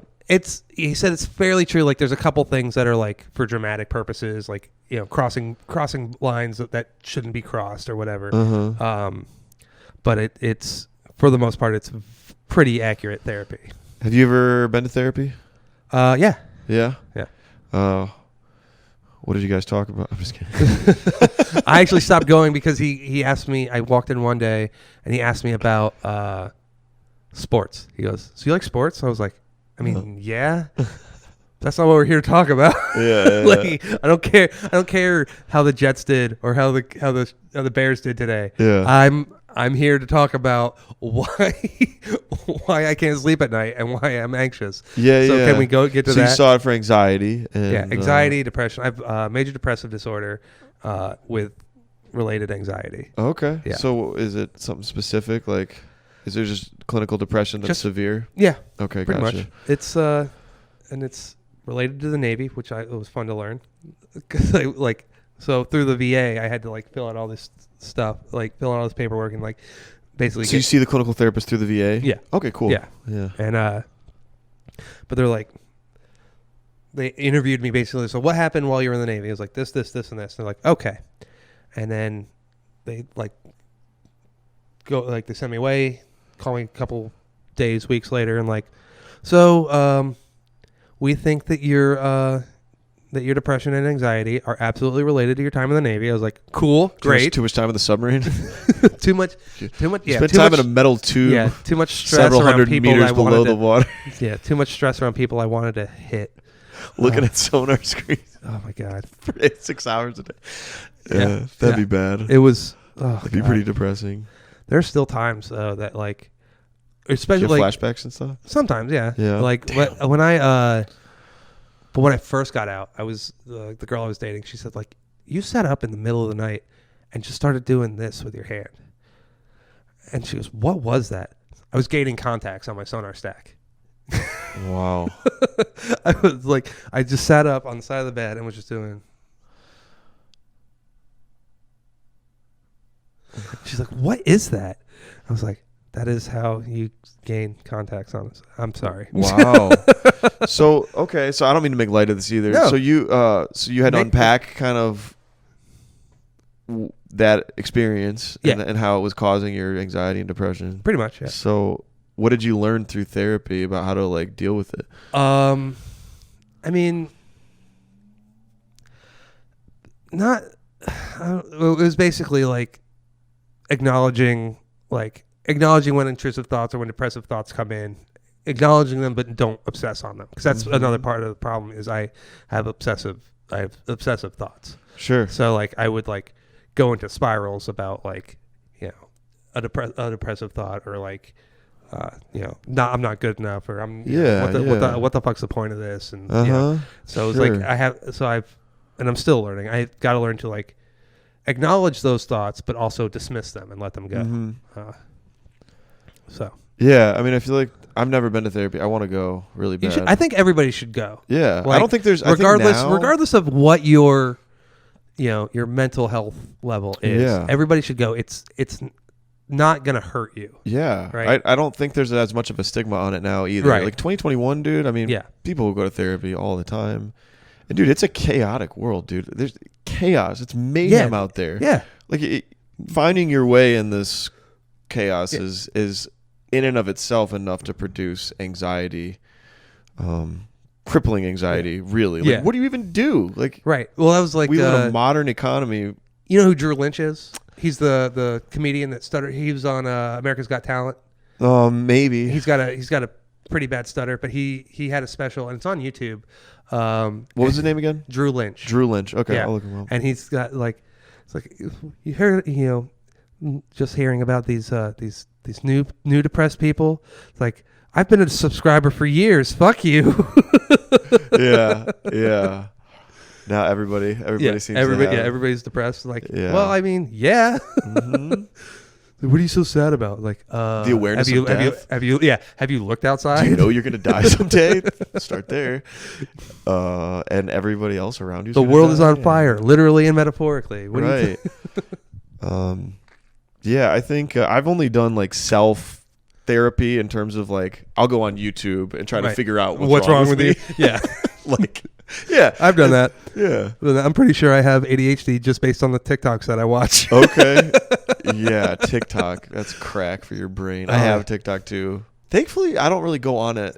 I go on it in bursts, but there's like a bunch of TikTokers that I follow that are like specifically talk about ADHD, and they'll mention something. I'm like, you're consuming like educational content sometimes, and sometimes it's just funny. Yeah, but like, and like sometimes it's both. Like this guy Connor DeWolf, he's like talks about his ADHD, and like he'll say something like, what was it like? It's like, oh, I thought you had a really busy day. I do. So what are you doing? I have a package coming in 4 hours. Can't you do, why don't you do this thing while you're waiting for the package? I can't. And so like, that's a symptom of ADHD. Yeah, it kind of sounds like OCD too. Like you're fixated on that one thing, so you can't do anything else. Right, you're in waiting mode. Yeah, and it's like OCD and ADHD have comorbidity a lot of times, but like, and there's a bunch of stuff, and it's just like I'll watch one of his TikToks and be like, well, fuck. All right, I'll write this list down of something to talk about with my therapist now. Like, I need to get screened for ADHD. Yeah. Yeah, it's so weird, man. The best therapy advice I get is like practical stuff. Like a therapist that gives you tools of like how do you, like, where do you start? What do you do? Yeah. Like, I don't know. I think, and again, I've never been to therapy, but I think some of it is like they just are there to listen. But I kind of like a therapist maybe give you advice. Yeah. Well, it depends on the type of therapy. Like, okay. Like Yeah. Yeah. You know, like, I need to. I'm waiting to hear back from the VA about what's it? CBT, cognitive behavioral therapy. Oh yeah. Yeah, and now that's where they'll like really give you tools and advice practical and stuff. Tool, yeah. Stuff how to like, you know. That seems to be like how somebody like your temperament might respond. Like, right. You're a problem solver, so give me some. Give me something to fix. Yeah. To fix shit with. How do I fix myself? Right? Yeah. Yeah. My I don't know. I've come to some conclusions over. Like, I know what makes me miserable now. Being idle and lazy for too long, I'll be miserable. That's part of why alcohol. Eventually, I'll be miserable. Yeah. It's just a up and down. That's part of why I got back into juggling over the pandemic. Juggling, does that help? Yeah. Yeah. Because otherwise I was just sitting playing PlayStation or watching TV, and I was like, man, you know what I haven't done in a while? I haven't juggled. So there's something about juggling, like it's a skill, it's a motor skill, it's like a skill, you're engaged. and but it's also it's a form of exercise. Like you're actually like getting workout. Like I went out, I was juggling.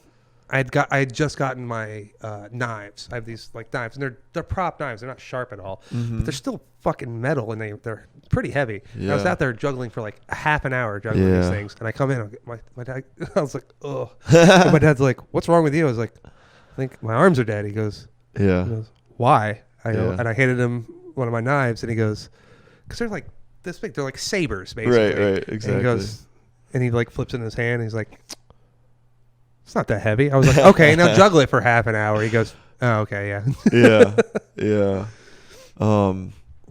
Yeah, stand-up's my therapy too. Yeah, absolutely. Sure. Do you find that? I mean, because like, how do you feel before you go on stage? Do you feel like it depends on the side? It depends on the show. If it's just an open mic, especially at like Coffee Underground, I feel not that nervous. Yeah. I almost said I feel nothing, but it's not that I feel nothing. It was just like, all right, it's another show. Yeah. If it's like an actual like paid gig, I like heart's racing, like you know, adrenaline's up, you know. Yeah. Which I haven't done that many and not lately. But you know, it's still like, yeah, it's almost like the first time going up again. Yeah. Yeah, I feel similarly. Almost every mic. Yeah. Yeah, I see you in the back. Like you get a little like antsy. I do. Yeah. I do. It's excitement more than, but like, yeah. I always feel like when I get on stage, I feel like I get a little more comfortable, and then. And you've been doing it how long? Like a year, right? Year and a half almost. So yeah. So yeah, it's the people like, and you'll get more relaxed, especially at mics. You'll get more relaxed and more relaxed, and then you'll be able to like, listen for the laughs and like analyze your jokes in the middle of the joke, right? Yeah. Like, you know, there's times that, you know, like where I've gone up and like something doesn't hit, or somebody will laugh in the middle of like. In the middle of setup, something, yeah, the setup, or like just a random thing I said. I'm like, that wasn't a joke, but thank you. Yeah, exactly. Or you haven't had to deal with hecklers much, have you? A little bit here and there. Yeah, more so people that don't understand that what they're doing is heckling. Like if they're drunk and then they're commenting on. Like maybe I said something that was rhetorical, eliciting a group response, and that's fine. But then I say something else, and then one person says, "Oh yeah, but I like this brand of mayonnaise." I have a mayonnaise joke I do sometimes, and I'm like, "I'm aware." All right, shut up, dude. My go-to for that usually is like, "Hey man, it's not TV. I can hear you. That's how sound works. Yeah. Like, and sometimes like if you acknowledge them and like, hey man, shh. Yeah.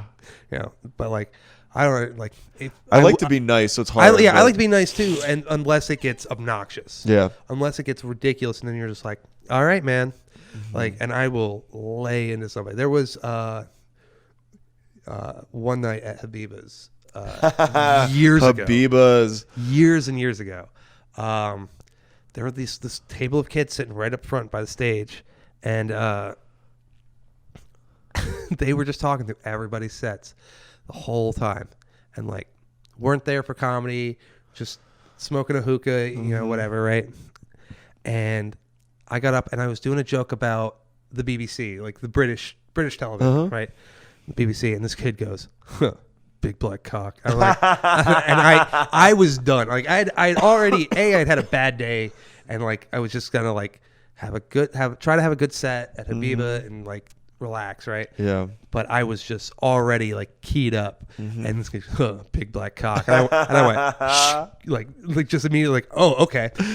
And just like started laying into him like, right. Oh wow, what are you guys like 12? Who's buying the beer after this when you guys leave? Like you couldn't, you came here to smoke a hookah because you can't buy real cigarettes. What's going on over here? Yeah. And just like laid into him, and like every comic in the room just stood up and just it was the first time I got a standing ovation. Hell yeah, from comics just going.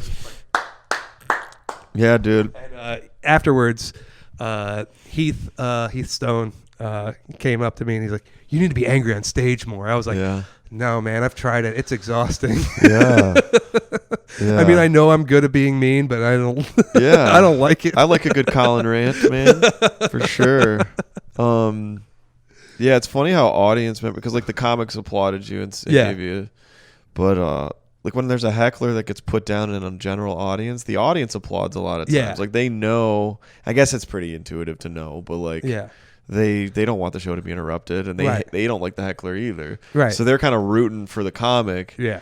To assert his dominance or her dominance on the heckler. Yeah, like it's like, look, these people paid money for this show. Yeah. Shut up. Yeah. Like, and it is annoying. Like if they're a drunk person. Oh, absolutely. Dude. Because they don't even know how disruptive and how embarrassing they are to themselves. Right. Like it's just my favorite though is when it's a couple and it's they're both. Oh no. Where it's one or the other. Where it's either the guy or the girl, and they're just embarrassed. Like they're embarrassed by the person that's heckling and drunk, and it's like, are they with you? And like 9 times, like there's been a few times, where I've done that, and I'm like, is he with you? And she's been like, not much longer. I was like, cool. What's your number?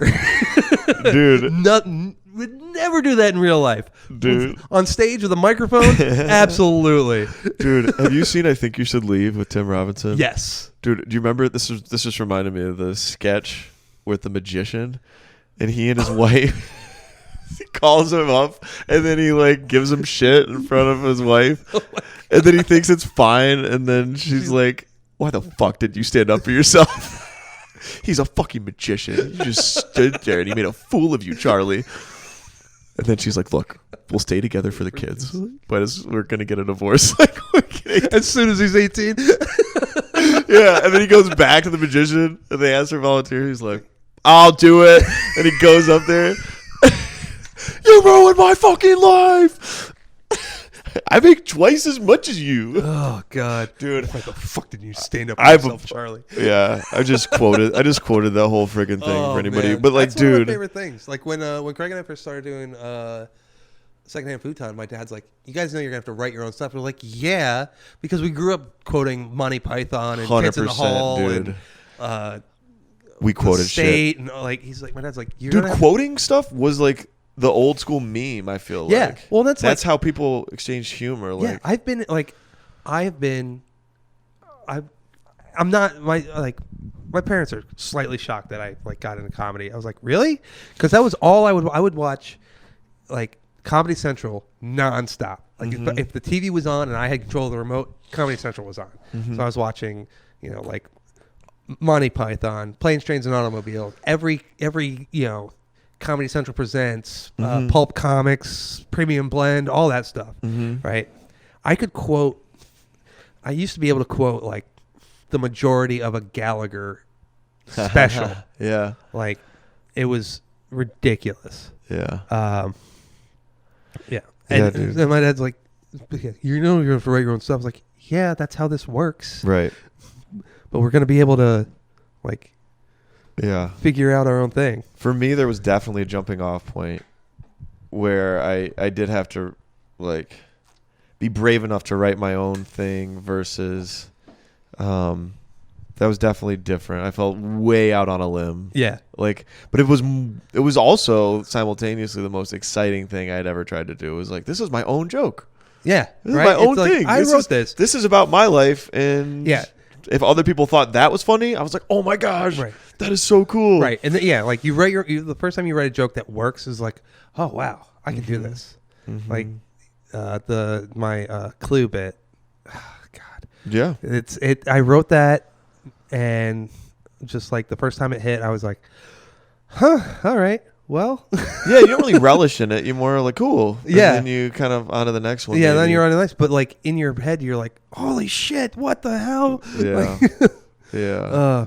and then like now I've like added to of like, I hate that this works because now I have to tell it for the rest of my life. Oh, yeah. Yeah, exactly. Like I think I added that. I think I said that a couple weeks ago. Like, You hate the jokes you told a long time. yeah. Yeah, there's something weird about creativity. I'm obsessed about it. I talk about it a lot on here, probably too much, but I don't know what it You is. talk whatever you want. Yeah, I know. I know.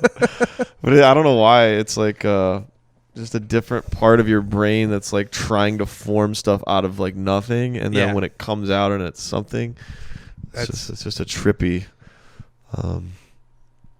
like some kind of chemistry of the brain or something. Right. I don't know. Oh, I have to correct you on something on Chris's Correct me. Chris's episode. So there used to be pews in Coffee Underground. Oh, really? Yeah, there used to be pews. It was set up the same way with an aisle down the center, but there were like church pews as seating. And then they still do have like the I had no light idea. that we don't ever use for some reason. I don't know why. But yeah, like up where that tech booth is, there's a light. So was it used for like a church? No. I mean, I guess sometimes sometimes a church would use it, but no, it's just seating, quirky seating. Yeah. Yeah. Very cool. I was like, when Chris was like, yeah, I think there was pews. Maybe I'm remembering wrong. Like, it's like your whole thing was like, well, I mean, it's set up like a church, kind of. I was like, no. I was like, listening to the thing. I was like, no, there were pews there. I remember specifically. Pews. I appreciate you correcting There was me. and then there was like these weird, like facade things that like were painted black and like looked like they were supposed to be. I don't remember. They were like basically arches. Yeah. Right. And there was comedians like, welcome to Prince's weird penis wonderland. It was like the back, the back was purple, but then it was black, and it was just like, it doesn't look much different, but it still looked pretty different. Yeah. Like it was funny though, like people, like you could tell when people were getting up to leave because like the creak of the pews as they got up. Yeah. Yeah, now you can kind of sneak out. It's pretty quiet, those chairs and the carpeting. Right. You can kind of sneak in and out of there pretty good. Coffee Underground's great, man. I love it. It is a cool-ass room. And I actually didn't appreciate it until people started coming back because there was a time we would go and it was just comics. during the pandemic, Yep. even like it was just comics, but there were only a couple of comics. Right. Like I remember Travis hosting one night, and he's like, "This is gonna hurt. This is gonna be bad." Yep. You might be thinking that no, it might not be, but it's gonna be bad. Yeah. It's gonna be bad. Well, that's how it was when it first started. Yeah. Like I've been doing that room pretty much since it started, like within a month or so. Mm-hmm. And we used to do it out in the gallery, which is outside of the theater. Okay. Right next to it. Yeah, where we all hang out before we go in. Yeah. That's like there's a curtain and then those tables back in there. Yep. Yeah. That's where we used to do it there, and then somehow we convinced Dana to let us use the theater. Mm-hmm. And theater's way better. Oh yeah, it's great. But yeah, that's what it used to be. It used to be just the comics and like maybe like a comic's girlfriend or two. And then we started getting people in and doing shows, and it was. But yeah, some of my favorite sets though are just when it's just comics. Like when we do the mic here. Sure. Just like all right. Let me. Wait, you're saying the rooftop? The rooftop, yeah. Oh, That was so much fun. Dude, I hated that. Did you really? No, I liked it, and I will do it again. But it's just when stressful, it gets warmer. Yeah, or maybe when Doolittle's, if they continue to do it, we have to find a different night. Yeah. But yeah, hosting this rooftop mic, I never hosted my own mic before, and it was my friends. Yeah. Like when my real friends would show up, because half the time they're too cheap to pay a ticket to Comedy Zone. Or Yeah. See like a real. And they won't come out on Monday where it's free? Right. Well, I don't know. I don't invite them a lot, to be fair to them, because Monday I'm usually trying brand new shit that I have no idea if it's gonna work. But yeah, those Tuesdays I'd be like, this is awkward, and then like I would bomb my host set, and then I'd be like, now my friends just think I'm a dog shit stand up. I'm like, they laugh sometimes. I swear to God, like, well, this is an open air. Like it's open air. It's only comics really, and your friends. You know, so like that's what anytime it's just comics. I want to do it again because it's a brutal environment. It's great. That's part of why I moved up to New York. When I moved up to Jersey, was like I felt like I was getting too comfortable in Greenville, and I was like, I need to go somewhere where they're gonna kick my ass, where they're gonna ground me. So I didn't know this. Dirt. You moved to Jersey to do stand up? I moved to Jersey for work. I was working in a rental shop doing repairs on the lighting fixtures that people hang and stuff like that. I moved up there. I was living with my uncle, but also I was living a half-hour train ride away from the city. Okay. So I would take the train into the city, do mics at the Pit and whatever, but also do mics around. How would that Jersey. go? The Pit you would do like 3 minutes, and it was like $5 for 3 minutes or whatever, right? And it was hard. It was real hard, and it was again mostly comics. And so like I'd start out like anytime there's a room just of comics, I started my set with like. It's just a room full of, I see what you did there. Yeah, exactly. Comics don't laugh. And if they do, it's because either you're being, like you're roasting somebody, like roasting the shit out of somebody, or you're fucking up bad. Yeah. They're just laughing at how bad your set is. Yeah. There's a mic in Chicago called the Trigger Warning open mic. And it's kind of in the round. Like it's just a circle of chairs. There's a DJ that has like a sound pad, like a soundboard, and then you get up and sometimes you do material and sometimes you just shit on the other comics. And like if you're doing bad, the DJ will like hit a soundboard and just be like Jalen was doing a couple weeks ago, and just like like just or like that is so soul crushing. He also had the one on the soundboard. He had finish him from Mortal Kombat. And like because this guy got up and was just roasting this kid. And like he stopped for a second to take a breath, and the DJ went, finish him. And I was like, okay, and then just said one last thing and just cut this kid in half with his words. Oh my god! And it was incredible. They've prided themselves on the fact that they've made at least 3 comics quit comedy for good. Yeah. Well, they were pussies then if they quit. Yeah. Oh man, it was one of my favorite mics. Like sometimes I just love being mean. Like I love roasting for roasting's sake. Dude, I was gonna compliment you because this you at Whitney Rayner's going away party. Yeah. You got on stage and roasted people, and I had never. I'd never seen you that way, and it was hilarious. It was hilarious. You tore Bill apart. You had some good ones from. I don't even remember all the roasts you had, but I remember thinking, "Holy shit!" I remember when you should just roast people every time you go. I've thought about it.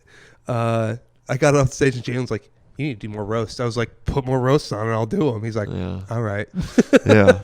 But what did I say about Jeff? I said Jeff looks like everybody's friendly uncle, but gives off the creepy uncle vibe.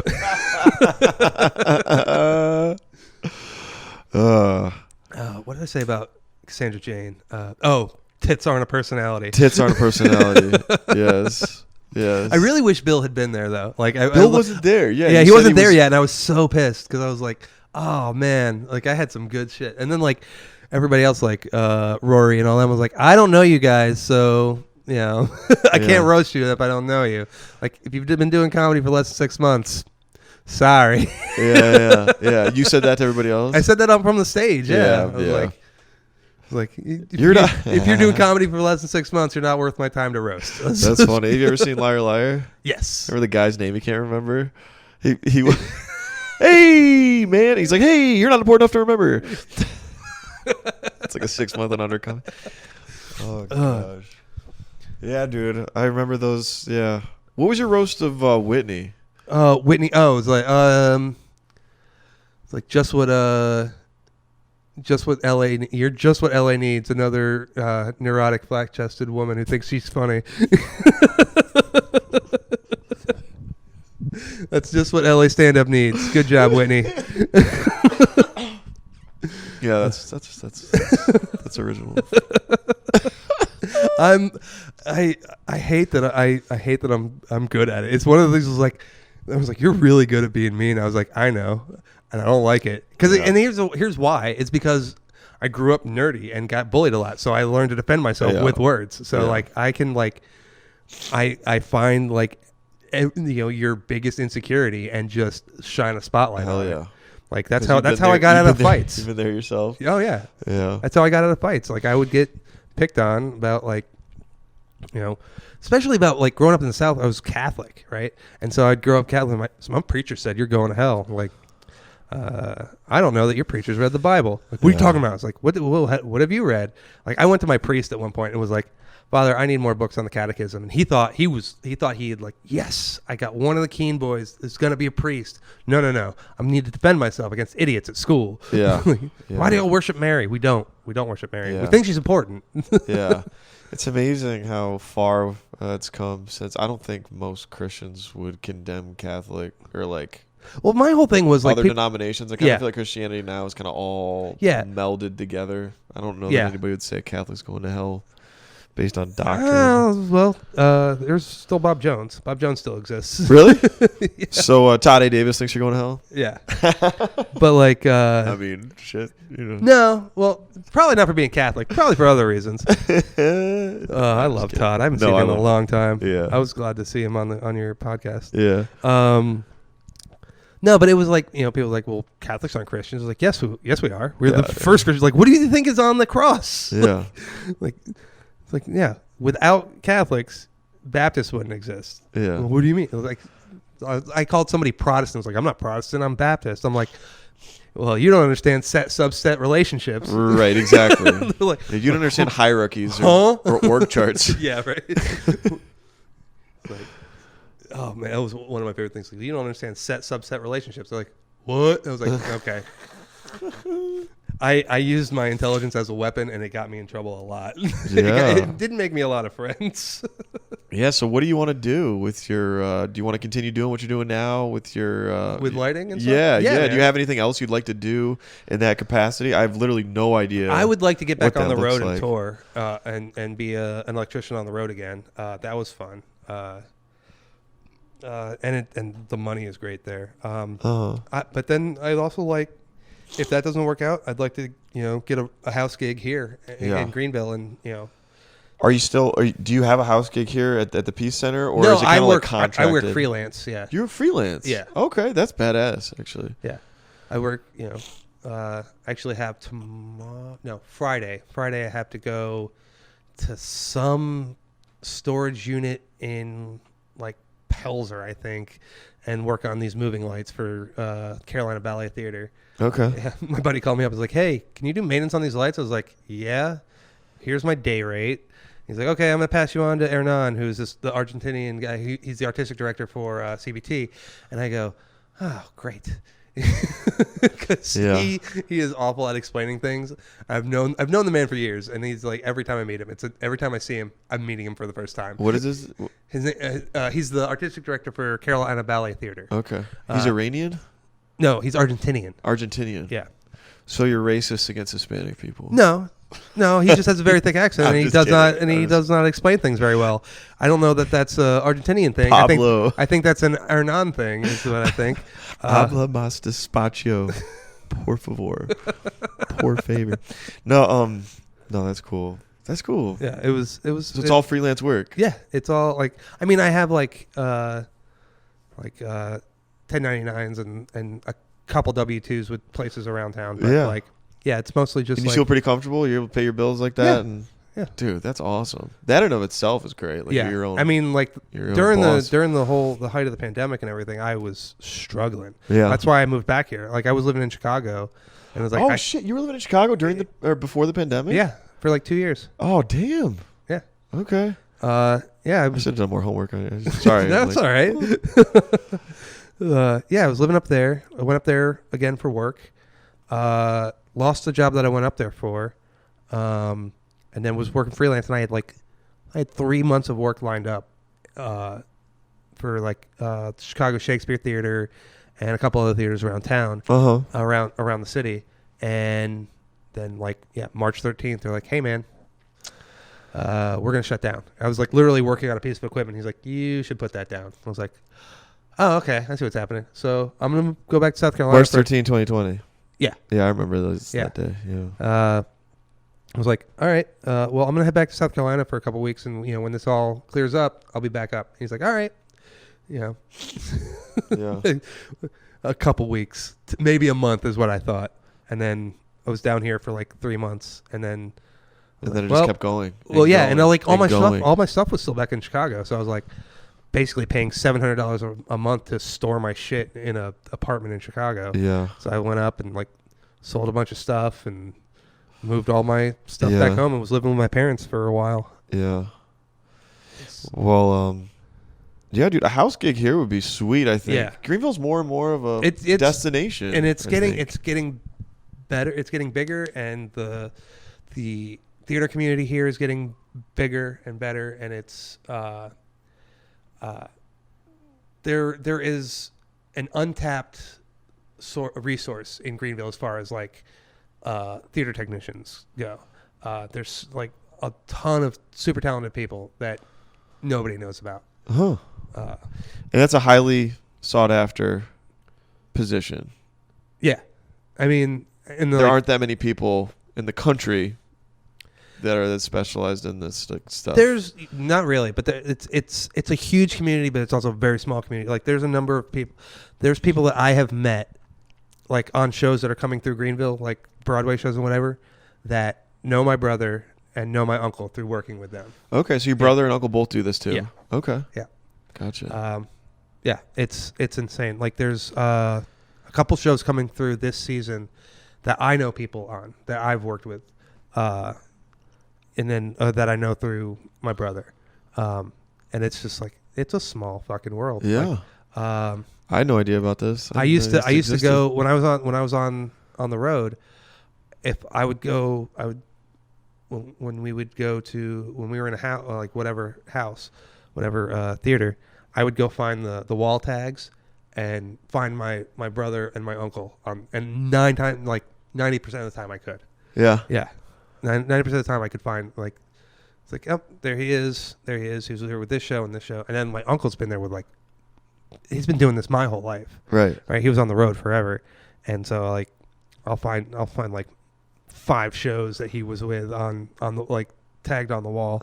It's like, what didn't you do? He's like, not a lot. Yeah. Well, that's awesome, man. Yeah. So, so you're happy doing what you're doing now? Doing I am. Comedy, doing the lighting stuff. Yep. I wish they didn't conflict as much as they do. Yeah, that's interesting. Because what nights of your week are occupied for lighting stuff? Well, just for theater work in general, it depends. That's the thing. It's like sometimes my day is 9 to 5. Sometimes my day is 9 to 1.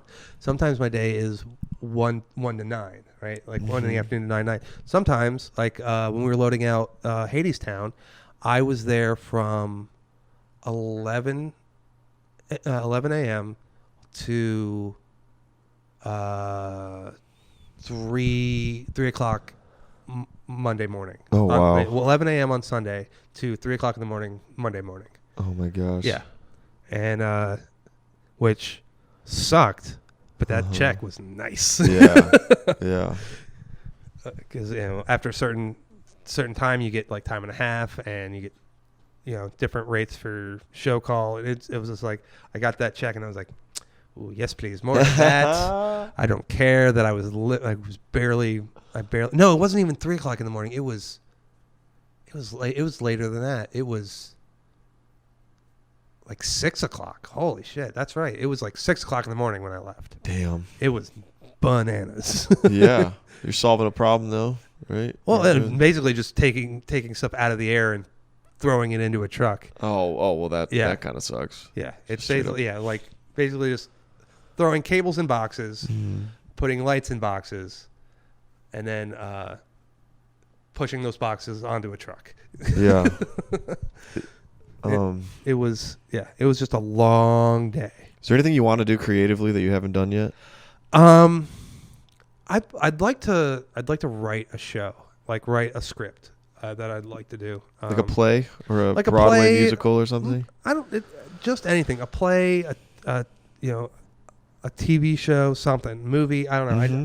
I'd like to do that. I need to sit down and write, but I either have no ideas or too many ideas. I want to do everything, but and then it ebbs and flows, or I'll have an idea. I'm like, that's stupid. There's something about having a constraint on your idea, like a time frame or somebody telling you to do it, right? That helps it come out, because sometimes it just makes you not want to do it at all. It could make you not want to do it at all. Yeah. But if you're put into the only reason I ever made this short video that led me to do anything in comedy was because my company asked me to do it by this time. So I was like, oh great, well, yeah, let me do that. And once I had the constraint in mind, I actually did it. That's why I feel like some stuff is so hard to even get started, because you're like, well, it's getting started. There's a book called The War of Art that talks about that. Like procrastination is a big resistance barrier. There are actual barriers to entry in some things, and then there's imagined barriers to entry in some things. I forget who it was on your on the podcast that was saying, I didn't know. It was Jess Cooley. Was it's I didn't know you could do this. Yeah. You can, and when started doing secondhand futon stuff, where are we going to do shows? And then we found out that there was the open mic Coffee Underground. I was like, oh, wow. Okay, cool. Mm-hmm. Yeah, just taking that first step is... it's hard. There's a way. It might be very modest and not glamorous, but, Well, and the other thing is people expect immediate success. And they're like, no, that's not how any of this works. Yeah. You should kind of expect nothing. Yeah. Expect nothing to happen. Don't expect people to ask you to put on show, to be on their show. Ask people to be on their show. Hey man, you're booking the show. Can you book? You got a spot? Can I get a spot? Mm-hmm. They can and will say no. Right. Depends on what they need, or if you need to be at a certain level to do. But keep working at it. No one's gonna come up to you and it's not the end of the Muppet movie where you're gonna sign a contract and for fame and fortune and I gotta see the end of the Muppet movie. That happens. That's the end of the Muppet movie. They go into basically the the king of Hollywood basically is what it is. It's what it feels like, and it's and here's a contract for Kermit and his friends the Muppets for fame and fortune basically, and it's such a ridiculous movie. Objectively, if you watch it, it's just this is real dumb. But it's one of my favorite things. I love the Muppets. I would like to write something too, a script or something. The other thing I want to do, I want to get Nerd Quiz Live going again. Nerd Quiz Live. And that was the show you were telling me about. We were talking about before. So you and Craig did this podcast? It was a podcast that with our friend Michael Channing. He was the host. He was the quiz master. And it was me and Craig, and then we'd have two other comics or just friends of ours, and it would be a quiz show. It was we had points, we had buzzers, and people got points, and there was sort of teams, but then not really. It was each individual thing, and because I have, just useless knowledge in my brain, mostly is what mostly what's up there is like Yeah. stuff that nobody needs to know or cares about. Yeah. I won a lot and Yeah. became the villain of the show. So it was everybody. It turned into, while everybody was still getting individual points, it turned into everybody against me. Hell yeah, dude. That's what I was saying. You were like Ben Stein. Yeah, Win right? Ben Stein's money. You're the smart guy that. Yeah, it was.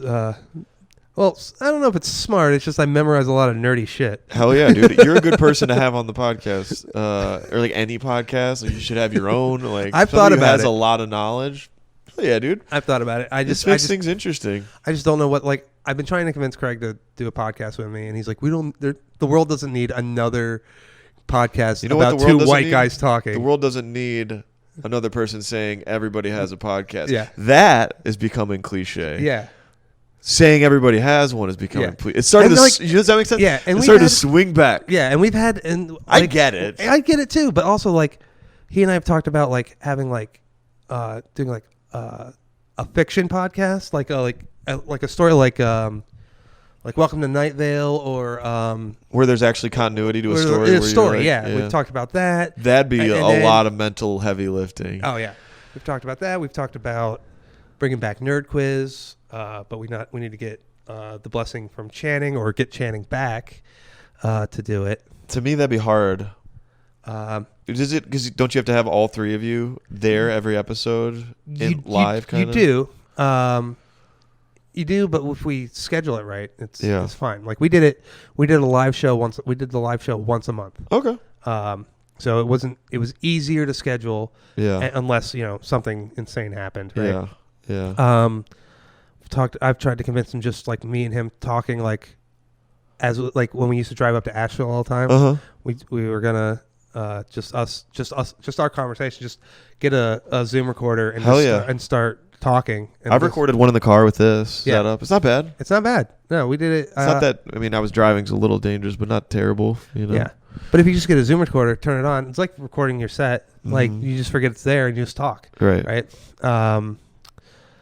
I mean, I've had a lot of ideas for podcasts. I just need to basically step away from my safety net that is Craig. Craig has been my safety net in comedy forever. Oh yeah. Yeah. I didn't realize that. There were times where I wouldn't go to a mic because Craig wasn't going. Okay. Because I was like, oh, I need my security blanket there. Yeah. Yeah. I gotcha. Which I never actually realized until just now that now saying that. I just I've never vocalized that. Yeah. Well, the idea for this podcast I had like over a year before I ever did anything with it. It was sitting there percolating in the back of your brain. Yeah, well, there's a girl I met here. I met her. I think I met her on Tinder, and then we just like became friends. We didn't. Yeah. And it was in the middle of the pandemic. I had started doing videos. I hadn't done my first stand-up set yet. Right. And I would do these like little sketches that I made into videos that were pretty dumb, but they're on my YouTube channel if anybody's bored enough to watch them. And after I finished that, I was like, okay, it was pretty stressful coming up with like a new script every week. Right. And it was like, I don't know if I can keep doing this, but I wanted to keep generating content of some kind. Right. So I was like, well, a podcast seems like, something that it is creative, but it's also more chill. You don't have to write anything. You just talk. But I didn't know how to do it. And I didn't know, as soon as I started thinking I wanted to do one, I was like, oh God, that's so cringe. Because as soon as you start to think like, well, if it's just me talking, like, well, what the hell do I have to say that people might want to listen to? That was part of my problem. Yeah. No one wants to hear my bullshit. But if I have someone, if you have a guest, exactly, if I have someone to talk to, totally, right. It completely relieved my anxiety almost after the first episode I recorded, because I was like, oh, I can talk about them and I actually care. And then it's like, right. I talk when needed, but I don't, Right. It's if hopefully less not cringy. everybody can be Bill Burr's Monday Morning Podcast. Dude, yeah, I don't know how he does that. Or Tim Dillon does one by himself. Oh, too. does he? I haven't heard that one. Yeah. But I like the idea of like of a podcast with like a structure that's more than just an interview show or like two people talking. Yeah. I should add more structure to this because I don't have any. No, this is fine. But I'm saying like just for diversity's sake, just like I I like the idea of like writing a sketch, writing a script for and do like old style radio plays, stuff like that, or like the Nerd Quiz Live, like have something like that, something different that's gonna stand out. Yeah. I've thought about adding segments or something to where, because eventually, like, I'll have met basically everyone in the scene, and we'll be on reruns. I think we're in the 30s of people now. Yeah. And, you always meet new people through networking. You always meet new people, but also bringing people back, you'll have different stuff to talk about. 100%. And but just having maybe recurring stuff where we talk about shit like this week, like what's going on. Right. Like maybe there's a big new special out, or there's some controversy, or just. Well, that's what I like about. I like the top of your podcast about like, this is what's going on in comedy this week. This is these are the mics. Here's the guests. Yeah. I just wanted something to say at the beginning. Obviously, we don't have advertisers. So, yeah. Someday, maybe one day. Oh, that's the other thing. That's the other thing I want to do too, though. Is like make like fake ads. Like thought about that. Make like fake products. Like, I thought about that. It's so much fun to write stupid shit like that. Yeah. It's just Or I thought about promoting stuff I actually use, but like they're not paying me for, but just like obscure shit that like didn't. Like I'll say this. I don't even care. Going bald is my biggest fear. So if you see that I have that laser hat there, there's the box in there. Do you see that? Oh my God. Yeah, dude. It's like a baseball cap with lasers. Oh. I spent too much money on that. That is the saddest thing I've ever seen. This is ridiculous. And I use Rogaine. Oh God, man. Yeah. Wearable hands-free hair growth system. Oh yeah, dude. Good I could even put it on. Hey, and it's USB chargeable. Hey. Oh hell yeah. They act like it's portable. It's totally not. If I put that thing on, here, I'll do it. Do it. Do it, Howard. I think the mic is still going. All right, so you got to put a headband on. Oh my God. I can't believe I'm doing this. This is idiotic. Anything for content. We'll see if anybody got 2 hours in because. Yeah. How's that look? Oh my God. Oh, dude, I look like a jackass. But see the back? Like you can't. What are you gonna do? Put this in the. Just put it in your pocket, I guess. Yeah. All right, I'm taking this. But look at how bright that is. Holy dude. shit. Yeah. That's insanity. Oh God, David. Yes. Why? Yeah. Just. All right. Just embrace age and entropy. Yeah. See, stand up like helps you not care as much, but I still cling to some vain things. I don't want to go bald. I say that, but I'm like, I have like the strongest hairline. You do, dude. It's. I used to like almost everybody that was in in the Sonar division was either had a widow's peak, a bald spot, or was already just fully bald. Yeah. And I was just like, I don't know. In the service, you're saying? Yeah. In the Navy? In the Navy. And I was just like, I don't know what you guys are talking about. And they're like, fuck you, Keane. That is a stressor. Like, I haven't gone bald, obviously, yet, but... Is your dad bald? No, but my grandfather on my mom's side is. And I thought that was the genetic tell. I think that's one of them. But here's the thing. My grandfather and my uncle, my other uncle on my mom's side, are both bald. Okay. And I have not lost I think a shred of hair. Yeah. I have a full I think head going of hair. bald is a very traumatic thing because the idea and the suspicion, like I had a high school buddy, Dan Angeli, who said, your hairline is so receded.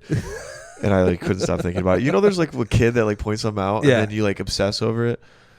Oh man. Yeah, it's finding that one thing you're the most insecure about and shining a light on it. Yeah. 100%. So, yeah. But anyway, that's why when Travis does his material, he does something where he's like God did this to him. Oh yeah. Oh God. He takes his hat off. He's like, look at this. God did this to me. God, his whole set last night. It was like. Had you seen him do that yet? No. Okay. That was the first time I've seen him do that. He did the Washed in the Blood thing at the radio room the first time I saw it. Oh, my God. He did a different intro to it. I don't want to burn Travis's bits. In fact, I think as long as schedules don't conflict, he's going to be doing an interview tomorrow. Yeah. So. But, yeah, definitely talk about it. But just it was like watching a solo Fire Sign Theater sketch. Yeah. That was like, where did what? Worst. I didn't know where he was going with it. And I didn't seen it already, but I didn't either. I was like, and then Craig's afterwards like, you reversed the flow of water inside of Adam Schulte's head. Like you made a man spit take like a goddamn cartoon. Yeah. He is a funny man. Oh God. Like I don't even understand him yet. I don't understand how his brain works. Yeah. I don't. Oh God, there's so many talented people in Greenville comedy. Mm-hmm. It's ridiculous. Yeah. It's pretty cool. Yeah. I love it.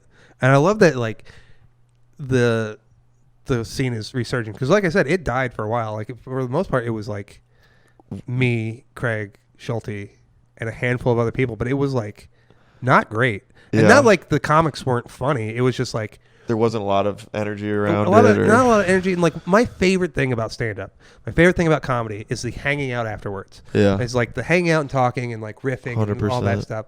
And there were just people who would like do their set and go and peace out immediately. Like, all right, man, bye. Like that's why I like we go to karaoke afterwards, right? Yep. Or Sharkies on Mondays. Yep. We'll do Sharkies on Thursdays too. Yep. I need to start coming out on Thursdays more too. Yeah. I just haven't been off. Yeah, it was funny. You know, there was a period early on, or like, I don't know, maybe late last year, early part of this year, before we would hang out a lot afterwards. Yeah. At least, you know, some of the Comedy Zone people. And I went to Charleston, and I don't know if you know any of the Charleston comics. I know a couple of them. I know like the newer people probably, Okay. like Doug Allen and Austin Hughes. And, I don't know them. No. Yeah. Anyway, well, they invited me to like more or less an open mic at one point, and I stayed over. Right. And they all went out after, and it was like the coolest thing. Right. It's the best. And I was like, why aren't we doing this more in Greenville? It was like a lot of times we'd leave after our sets. Well, we used to go up to Casbah after the open mic at Coffee Underground. We used to go walk down on Casbah because they had a late night happy hour, and so we'd go there, have a couple drinks, and hang out. And it was some of the best times. Yeah, right. The hang is great. Yeah, for sure. Yeah, you almost need to have that because then it's like less about like if you bombed or if you did great, it's not really about that. Right. It's about that's the other thing. Like we would. You have to be obsessed with your set. Yeah. Most of the time, we didn't even talk about the mic or our sets. We'd talk about like jokes we're working on or like just comedy in general, like or just hanging out and talking about whatever, right? Yeah, for sure. Like it wasn't about performing. It was about just hanging out. Like for it was, sure. and like people got married, had kids, and drifted away and stuff like that, or just didn't want to do it anymore. Like, right. It's like, just some people just like, like, nope, I'm out. Bye. Like, all right, cool. You don't want to see anybody else? All right, neat. All right. Yeah. Do you feel like you'd ever stop, or do you feel like you'll always do it? I've tried to stop. Yeah. Like that bit I was telling you about the gender reveal party. I was trying to quit comedy. I was like, I was done. And then I wrote that bit and I was like, well, I guess I'm done. I guess I'm not done because that's a pretty decent bit. Yeah. And it's never done well. It's never done well on stage. I love it. Right. It's one of my favorite bits, but I never do it anymore because it doesn't work. Yeah, I don't think I can stop. No, I tried a couple but I'd be times. such a horrible version. Like I've been down a road that isn't expressing myself like this in this way, and I'm like, dude, I don't want to be that person. I'd rather be. I get antsy if I don't go up for a while. Yeah. Or like, it's weird. I feel like I need to be on stage at least once a week. Yeah. Tucker Lawson had a comment. I don't know if you caught his episode. I did. Yeah. So he described it. I actually clipped it. It's on the Instagram page, but he described it as a frustration. Yeah. A sexual frustration. And I was like, yeah. He said he wasn't trying to be vulgar, he said, but I was like, yeah. I was like, he's horny for laughs. And, and it is nice to get the attention and the validation, but it's a lot deeper than that, I think. It's more than just that. It's not as much of like, oh, I need strangers to love me. It's just like, no, I need to get these thoughts out of my head and see that other people appreciate them. Yeah. Like, I know nobody gives a shit about cats and rent. I know that. But here's the thing. I have to get the thought that Andrew Lloyd Webber wrote that on a mountain of coke. He had to. It's the only way that makes sense. Right. This cat this just. Yeah, like it's either that or he wanted to stop the idea at any crazy point. Yeah, it's either that or he just wanted an excuse to put like 19 and 20-year-olds in lycra and fur and face paint and have them grind on each other for 2 hours with a 15-minute intermission. Exactly. Like I don't understand. Yeah, like, there's no other explanation. Yeah, your cat's bit. That's like a signature one I remember of yours. That and Christian Bale. Oh God, that is. The Christian Bale bit is my oldest bit. My oldest bit that I still do. Really? Yeah. Yeah, it's great. I used to do a bit. Because I tried everything. I tried characters. I tried one-liners for a long time. Because I was like, I only have 5 minutes. I want to get as many jokes in as possible as I can and do one-liners. I was like, nah. I feel like I'm better at telling a longer form story. Yeah, that's what you want to do. Yeah. But my favorite one-liner I ever wrote was, do you guys think the guys at Fox News go home at night and watch The Daily Show and go, oh, shit, I did say that. I am the asshole. Yeah. I'm more of a Fox News guy. But I mean, but like, but you know what, you get what I'm saying, right? Like saying. Jon Stewart would be like, no, 100%. Like, and I miss Jon Stewart. You I say that like Jon Stewart. Like they would say this, and then like, we've never said that. Cut to the clip, and it would be them saying exactly that. Yeah, dude. No, it's network news is full of ass clowns on all sides. And it's not just Fox News; it's CNN too, and it's MSNBC, and it's you know, they all like contradict I'm not themselves. actually a Fox News guy. I'm just on the spectrum. I'm a little. I'm more. You are more conservative, libertarian. Okay. And I'll share that. I mean, hopefully, I don't. There's nothing wrong with being conservative. Just I don't insert it in comedy too much. I don't try not to. Yeah. But, you know. The most political I get is talking about the woman my mom tried to set me up with. Yeah, did she try to set you up with a hard right-wing crazy chick? Because you got to watch those go. Like, profile picture with a MAGA hat. Anti-vaxxer. Like everything I say on stage. She's MAGA hat wearing anti-vaxxer who thinks COVID is a hoax. Yeah. Nursing student. It's definitely not. And a nursing student. Nursing student. That's right. You mentioned, yeah. Nursing student. Like, that's a tough one. What? Like how? Okay. It's like, and she was hot too. That was the thing that pissed me off. I could overlook a lot of shit if she's hot. I would probably have taken her out. I thought about it, but I was like, no, this isn't going to go anywhere. Yeah. Yeah. And it wasn't even my mom. Really, wasn't even my mom setting me up. It was my mom asking somebody she worked with if she knew anybody that I would be interested in. Woman I've never met. Yeah. My mom asking a woman I've never met, right, if she knows anybody that she thinks I would be interested in. And that was what came back. MAGA hat wearing. I was like, what the fuck is going on? It could be kind of hot. I have a joke that I told like one time. And it's not even really a joke. It's just how I think. You know, I'm kind of right leaning, so I kind of am attracted to like the AOCs because I think it'd be really hot sexual tension. Like, tell me about climate change. Here's the thing. Though. There's sexual tension, and then there's insanity. Like you're working. Oh sure. Yeah, you're working in a medical field, and you think that this is a hoax. Yeah. Because like she did say to me, she's like, "Oh, so you think all of this is real?" I was like, "Yes." Yeah. Absolutely. It is real. There's bodies. Yeah. There's stacks of bodies. In hospitals. Yeah. That's real. But I dated a girl. Not dated. I went on a couple of dates with a girl, and she was. I don't think she watches this. We'll find out. But she stay tuned. She was her job was like a think tank that was libertarian, and I agreed with everything she said, but it was too much. Right. On the date it was too much. I was like, I can't talk to you about free trade. Like I can't talk to you about like all these policies. I just want to have a date. I just want to have fun. Let's talk about. Did you watch Squid Game? Like what? Yeah. Let's talk about Squid Game. Let's talk about. Did you watch any reality TV shows? Let's talk about the Housewives of fucking Atlanta or something. I don't care. I just want to talk about this. Same reason why dating a comic could be hard. That's it. It is. It can be difficult. Have you dated a comic before? Yeah. It can be real fun because it's like, all right, you have a lot in common. Yeah, and it's like, all right, I'm going to this mic. All right, I'm going to this mic. I'll see you later. Yeah. You know? Yeah. And it's somebody who understands the the mentality. Uh-huh.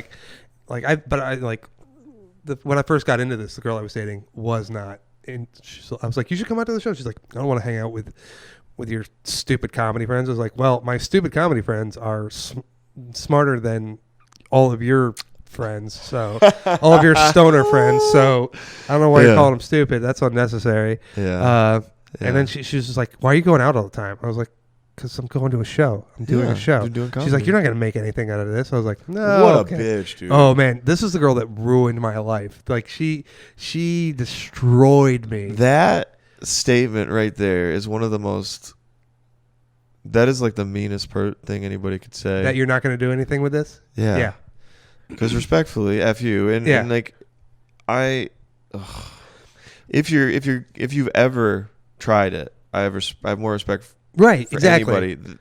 It's got nothing to do with... anytime anybody says, like, I could never do that, I was like, yeah, you can. You don't. You just choose not to. Yeah, just, like, if you ever want to. Anybody's like, oh, man, I didn't know there was an open mic. I've always wanted to try that. Well, show up at 6:30, sign up. Never do. Yeah. They never do. I'd encourage anybody to do it. The funniest time, though, I've ever been told I'm not funny was from my sister. We went to a Clemson game, and I was home for Thanksgiving. Uh-huh. So I was home for a little while before that. We went to the game that was right before Thanksgiving. Mm-hmm. And my sister, when she drinks brown liquor, is mean. Oh, she's mean. Yeah. She's hammered, just wasted. And like I had borrowed money from my uncle to buy a car, right? Uh-huh. Then so he paid for the car. I'm paying him back, right? At a cheaper loan than I could get anywhere else. 'Cause my credit was shit at the time.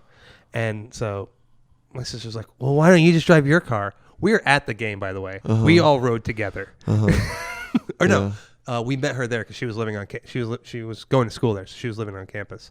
So I rode with my dad, and why don't we just take your car? I was like, because my car's not here. What do you? She's like, well, you don't even deserve that car. I was like, what are you talking about? Yeah. She's like, also, I don't know why you do comedy, Colin. You're not funny. I'm not funny. Nobody in this family's fucking funny, Colin. Yeah. I was like, and it was At least she included herself. Oh, it was the funniest thing she's ever fucking said. I was like, what is happening? Yeah. She also apparently at that moment thought I was like hitting on her friend. And it's just like we went to the SO club and sat down. I sat down. Her friend sits down next to me just because that was the first available chair. And my sister goes loudly, nope, and like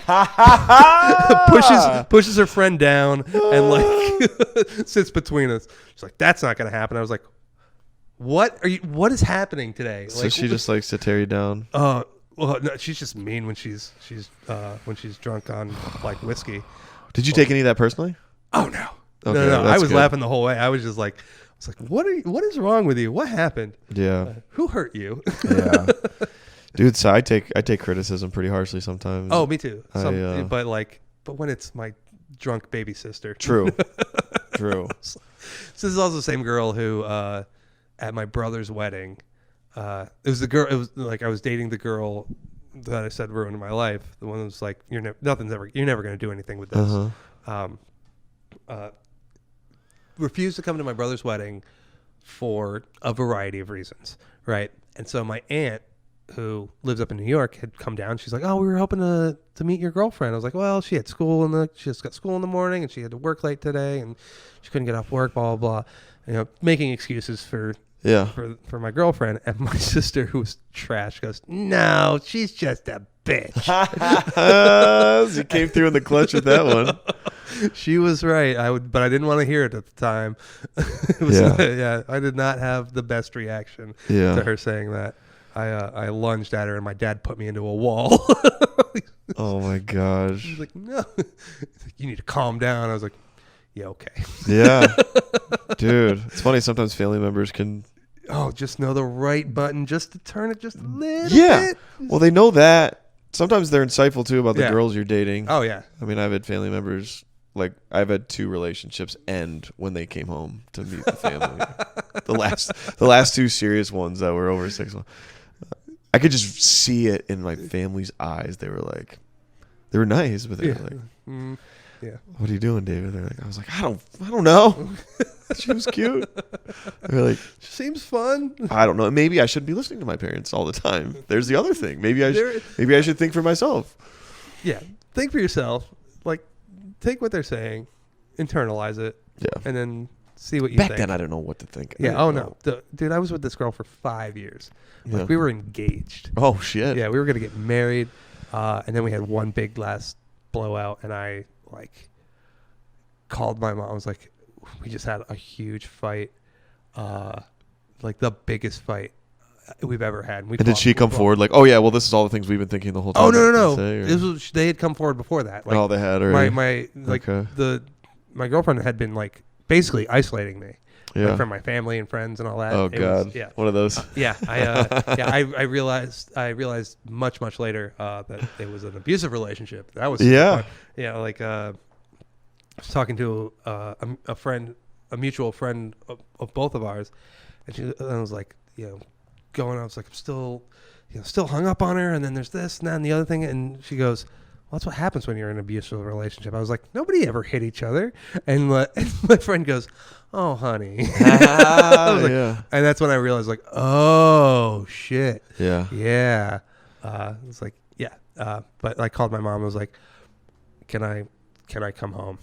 She's like, absolutely. So I threw all my shit into my car. Yeah. Everything I owned that was in that house. Damn. And like, wait, you were living together? Yeah, shit. we were living together. It was fucked up. I'll talk about it more later. It was a whole fucked up thing. Yeah, it was just living together. That adds a whole other dynamic. Well, living of the together. Breakup. Her mom and her mom's boyfriend were living with us. Her sister and her sister's boyfriend were living with us, and I had only agreed that her mom would live with us to help with the rent because it was a house. It was a pretty big house. Right. And then her mom's boyfriend moved in, and then her sister moved in, and then her sister's boyfriend moved in. Right. And like they like modified like the screened-in porch so that her sister had a room, and it was just like that was the last straw. Like I was like, that's what the fight was about. Right. It was just like that, and then like, jeez. Apparently her mom's boyfriend was waiting to hear me hit her, so he could bust down the door and beat the shit out of me. What? Yeah. Okay. Yeah. This is you got out of a crazy. Oh yeah. No. Situation. And like, she got mad at me because I got mad that she called my mom a cunt. And I was like, call her that one more time. And like, yeah, it's like Bill. Yeah. It's like, call her that one more. Like, my mom and I have our own separate issues, but like, it's like, you bitch. Yeah. Like you don't know anything. Yeah. This motherfucker right here. Oh my God. Yeah, dude, it was an insane situation. So my mom's like, yes, absolutely come home. Yeah. And so I. So you want to get married? Not anymore. I'm not proposing. I mean, in general. I mean, sure, man. Let's go. It's legal now. Yeah. Why not? Yeah. Make an interesting couple. Yeah. Yeah, I haven't tried that yet. But you think at some point you want to? I don't know. Maybe How old are you? If you don't mind me I'm asking. 35. 35. Yeah. Okay. I don't know. I've thought about it a couple times. Like I said, I was engaged to that crazy woman. I almost got engaged. I was going to propose to a girl, and then she cheated on me. So that was super fun. But that bitch. After that, I haven't really thought about it, and I've been more or less single, like a couple fairly long relationships, but nothing super serious. Yeah. So I haven't really. But pretty happily single though too, right? Yeah. You're pretty. Yeah. You're doing. Yeah. Your thing. Despite what I say on stage that I hate being single, I only hate being single because I'm bad at it. Yeah. Yeah. I like being single for the dating material, but yeah. Yeah, I enjoy it though. I wouldn't mind being in a relationship soon. Right. It's nice. It's nice to have someone to come home to or like hang out with or. I'm not like, super desperate for one, but it'll happen when it happens.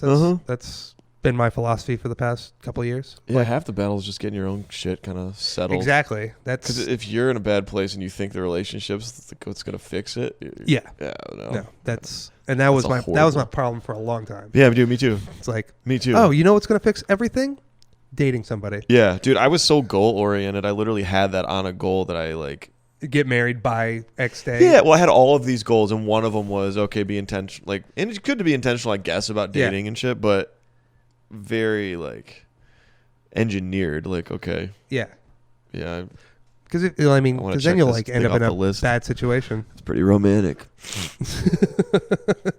Yeah, nothing more romantic than checking a box. Oh yeah, dude, you are number 3 on my list, right after my retirement goals and make a podcast. Get married. You're number 3. You're number 3. Yeah, make a podcast. Wait. When you do a podcast, get married. You don't have any idea how important it is to get in the top 5. That is rare air. You're number 3. I would love to see someone's reaction to that. That would be. Yeah. I wish I had that old list. I don't know. I think I might have it saved. God, I can't imagine. How long have we been going? 2 hours. Oh, wow. Actually, yeah. Do you have a hard stop? No, I don't have a hard stop. I was going to go to Doolittle's, so what time's Doolittle's? 7:30. What time is it? 7:30. Is it really? Oh shit. Yeah. Oh well. What's your biggest dumpster fire story ever? I've been thinking about this. Biggest dumpster fire.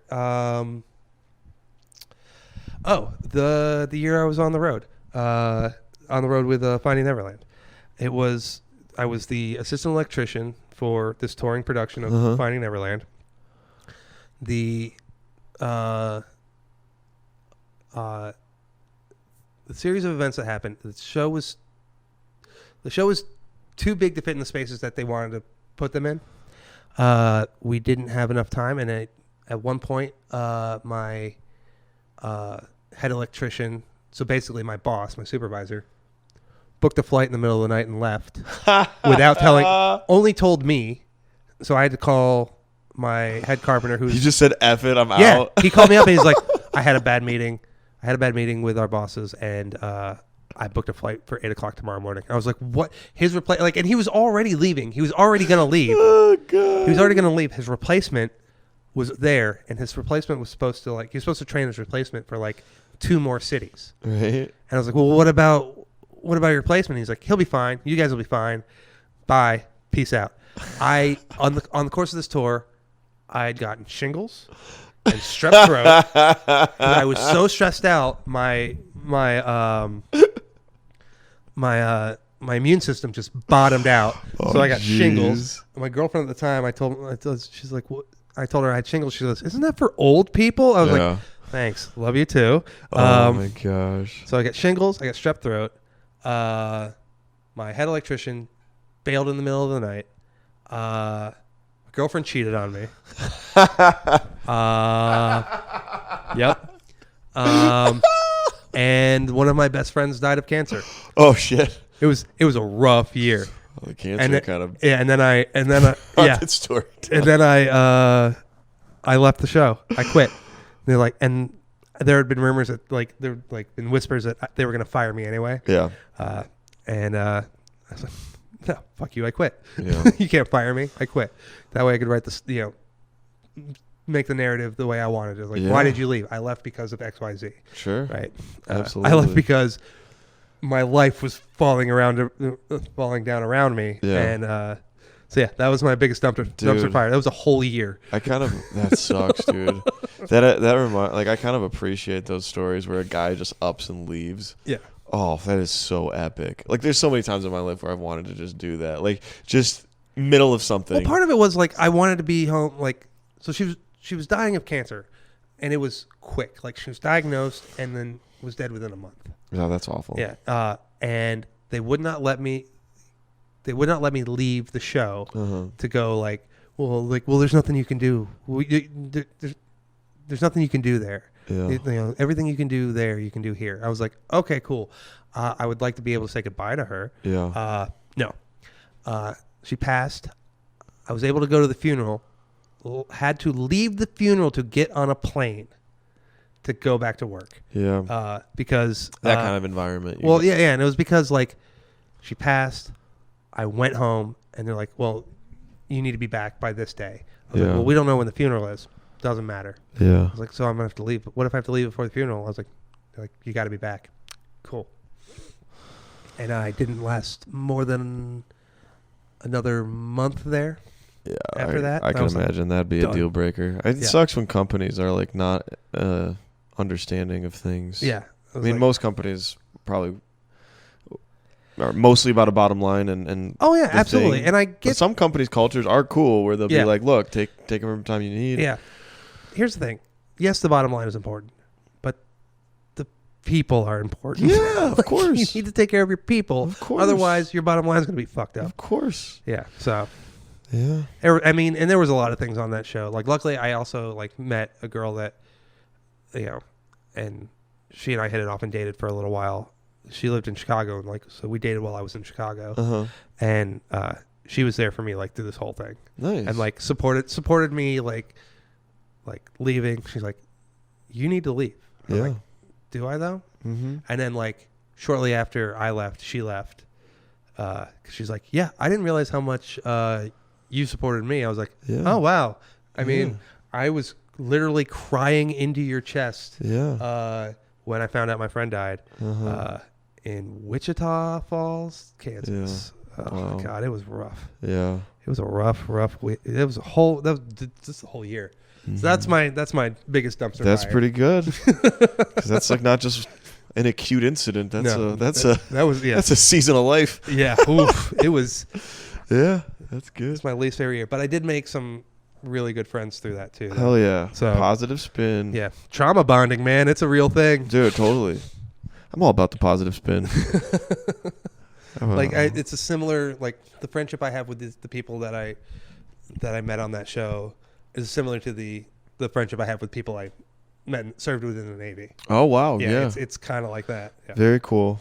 Yeah, there's something about going through really hard shit. Right. Partly why comedy crews are pretty can be pretty close. Yeah, well, we're fucked up. Yeah. Yeah, well, we're all fucked up. Yeah, and we got all a little bit do really hard stuff a lot. Yeah, everyone's got a little bit of trauma, Yeah. and if you don't, what was I said? Everybody does. I think if you do, not having trauma is trauma, in a way. Yeah. Does that make sense? If you're too bubble wrapped your whole life. Oh yeah. And you got some repressed shit you haven't dealt with. Yes. That okay. Yeah. Now that you've like explained it like that. Stepford Wives. Yeah. Kind of. Yes. Perfect. That's kind of how I felt my life was. One of my favorite things Jeff Thompson ever said to me was, he goes, it's like, yeah, everybody talks about their trauma on stage. It's like, I don't talk about my trauma on stage. And Jeff goes, yeah, but you can tell you've got something just behind your eyes. Jeff said that about you? Yeah. I was like, what the fuck? Yeah. I was like, I thought I was a fairly happy-go-lucky guy. You look like a serial killer. No, I look like a guy who played a serial killer. Yeah, Christian Bale. And not even that. He the whole thing with American Psycho, the movie anyway, it's all in his head. Yeah. It's true. So do you have a fantasy you play out in your head where you murder people? No. I mean, everybody has those thoughts. You just gotta. I think it's you just gotta acknowledge them and let them go. Yeah, everybody has that voice that says murder, stab. I haven't done that bit in a while. I need to do that again. My bad thoughts bit. Yeah. Yeah, standing at the top of a tall building, jump. You might be Superman. I saw this in a movie once. It's Right. Forrest Gump with Jan Yeah, I haven't thought about that bit in a long time. Yeah. But yeah. What's the best piece of advice you've ever received? Best piece of advice the funniest piece of advice I've ever gotten was from my mom. Was growing up, she's got 3 teenage boys. Uh-huh. Don't put it where anything can grow. in a vagina. Basically. Yeah. Don't put it where anything can grow. Or a potted plant. Specifically, specifically. I'm trying to think of where else you could put it where something could grow. There's not many. There's really only the one. There's really only the one thing.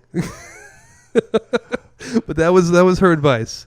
That was hole in the ground. that was the talk from my mom. Meanwhile, the talk from my dad was explaining like, all right, so you got a plug, that's the male end. You got an outlet, that's the female end. That's how that works. I was like, that was your sex talk? yeah. This is after my brother and it was me and my brother, my middle brother at the we were already in like either like late middle school, early high school. So we'd already had sex ed. Yeah. And so it was just the most uncomfortable conversation I've had with my dad. The best actual piece of advice I've ever gotten is just keep doing it. As far as comedy goes, just keep doing it. Hell yeah, dude. Just keep like that is great advice. Yeah. And that's what I tell. It's like Dory and Nemo. Just keep swimming. Swimming. That's what I tell. Like that's what I tell. Anytime a new comic comes up to me, it's like, "Well, you got any advice? Just keep doing it." Because any advice that I give you is going to be colored by my experience and what I find funny. That's really wise of you to say. Keep doing what you want to do and just keep doing it. Yeah. Yeah. So that's... And even if you have advice, like if I give advice ever, I always say, take it with a grain of salt, please. Yeah. Please. I'm basing this off of 5 like, minutes I saw or... Right. Well, then there's a difference between like advice and like, ooh, I thought of a tag for your bit. Yeah. If you have a tag, say it right away. Yeah, exactly. But like advice wise, just keep doing it. And then the other thing I like to say to people is, like I said earlier, don't if you want to do something, if you want to be on a show, ask the person. Like no one's going to come up to you and invite you to things. I mean, eventually they might, and but like when you're first starting, nobody knows who you are. Yeah, just keep going up. Just keep doing it. Yeah. Ask and you shall receive. That advice is given to me with job promotions and stuff. Mm-hmm. Like you need to ask for the raise. Like my dad runs a business and he tells me like he'll pay his employees fairly, but he might pay them more if they ask. Right. If any of my dad's employees are watching, hit up bitch for a raise. Just kidding. But yeah, you feel like you're worth it, Yeah. And you put in your time, and it's not like tone deaf or delusional. Like Yeah. So. Yep. I think it was Charlie that told me, and I was like, hey Charlie, like, and he hadn't been doing it that much longer than I had. Charlie who? Charlie completely blanked on his name. No, he moved up to Brooklyn a while ago. Gotcha. Charlie Gray is his name. Jesus, because I knew him before comedy. Like we went to the same high school, and so his stage name is different than his real name. And so I was like, Charlie, nope, that's not his name. Yeah. That's the best advice I've ever gotten. Mm-hmm. And he told you that advice of just keep doing it. Just keep doing it. Yeah. No, it's great advice. Yeah, it's great advice, and it's good life advice too. Yeah. Just keep doing it. Just don't kill yourself. Yeah. It's like as long as you're not there. Yep. You're still in it. There was still in the game. Yeah, I wish I could remember who it was. It was some TikToker, and he's like some former Marine or SEAL or something, and he's like, "You're not allowed to quit. Who told you you're allowed to quit?" Yeah, like because there's 22 veterans a day that kill themselves. Oh yeah. Yeah. So you're not allowed to quit. Who told you you were allowed to quit? Mm-hmm. Oh shit. And like that works for some people. Yeah. Really doesn't work for other people, but like. It's for a specific type of person. That is really that was kind of a revelation to me too. Was the Jordan Peterson, which I talk about way too much probably, but his clinical psychological advice, and a course he has called Maps of Meaning, which is available on YouTube. All of his lectures. Right. It's pretty heady stuff, and it's kind of complex and hard to understand. But he kind of talks about the how the brain is wired, right, and the dopaminergic reaction of goal. You see a goal, like literally just picking up a cup, and when you do it, that action kicks a little baby amount of dopamine, and you move forward in the world.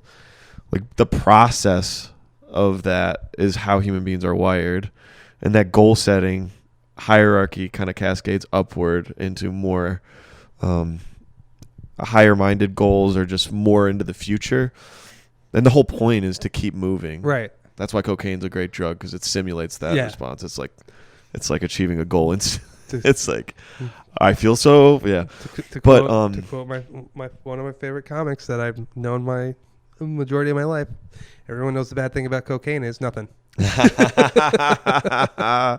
I love that joke. I love that joke so much. It's so dumb. It's so dumb and simple. Yeah. But just keep moving. Like if you're stagnant, that's not how you're wired up. Right. So it's normal to feel miserable if you're not moving. Yeah. So get moving. Set some goals. Mm-hmm. Without goal attainment, there's no positive emotion. So no goal equals no positive emotion. So that simple idea. I've never really listened to any of his stuff. I don't know. You haven't? No. Well, he gets lumped in as a right winger, but he's really not. Okay. So I'd encourage you to listen to some of it. Like his clinical psychological stuff. The only thing that kind of bugs me a little bit is how he's kind of become like a cult of personality as a celebrity. Right. So, but he is really smart. And as a clinical psychologist, if you like the Jungian stuff, like archetypes, like he's got some really great lectures on like Pinocchio. Like the allegory of Pinocchio and the meaning behind it, which is really powerful. Lion King, he's got a really good lecture on that. So he's got some good stuff. He got, lumped in with the free speech kind of alt-right kind of like claimed Ben him. Shapiro kind of. Yeah, totally. Group, yeah. But you wouldn't be turned off by a lot of his clinical content, I'm sure. Yeah.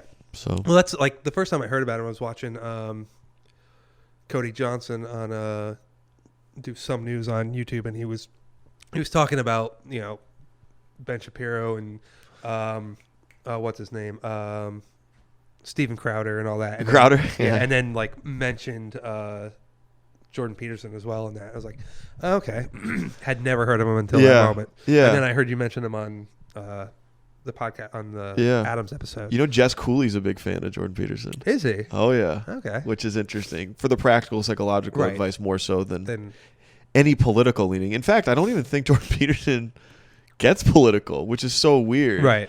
I think the free speech thing became such a lightning rod of an issue. Right. That was the side he stacked up on. Was like, I think the government shouldn't be able to tell you which pronouns to use.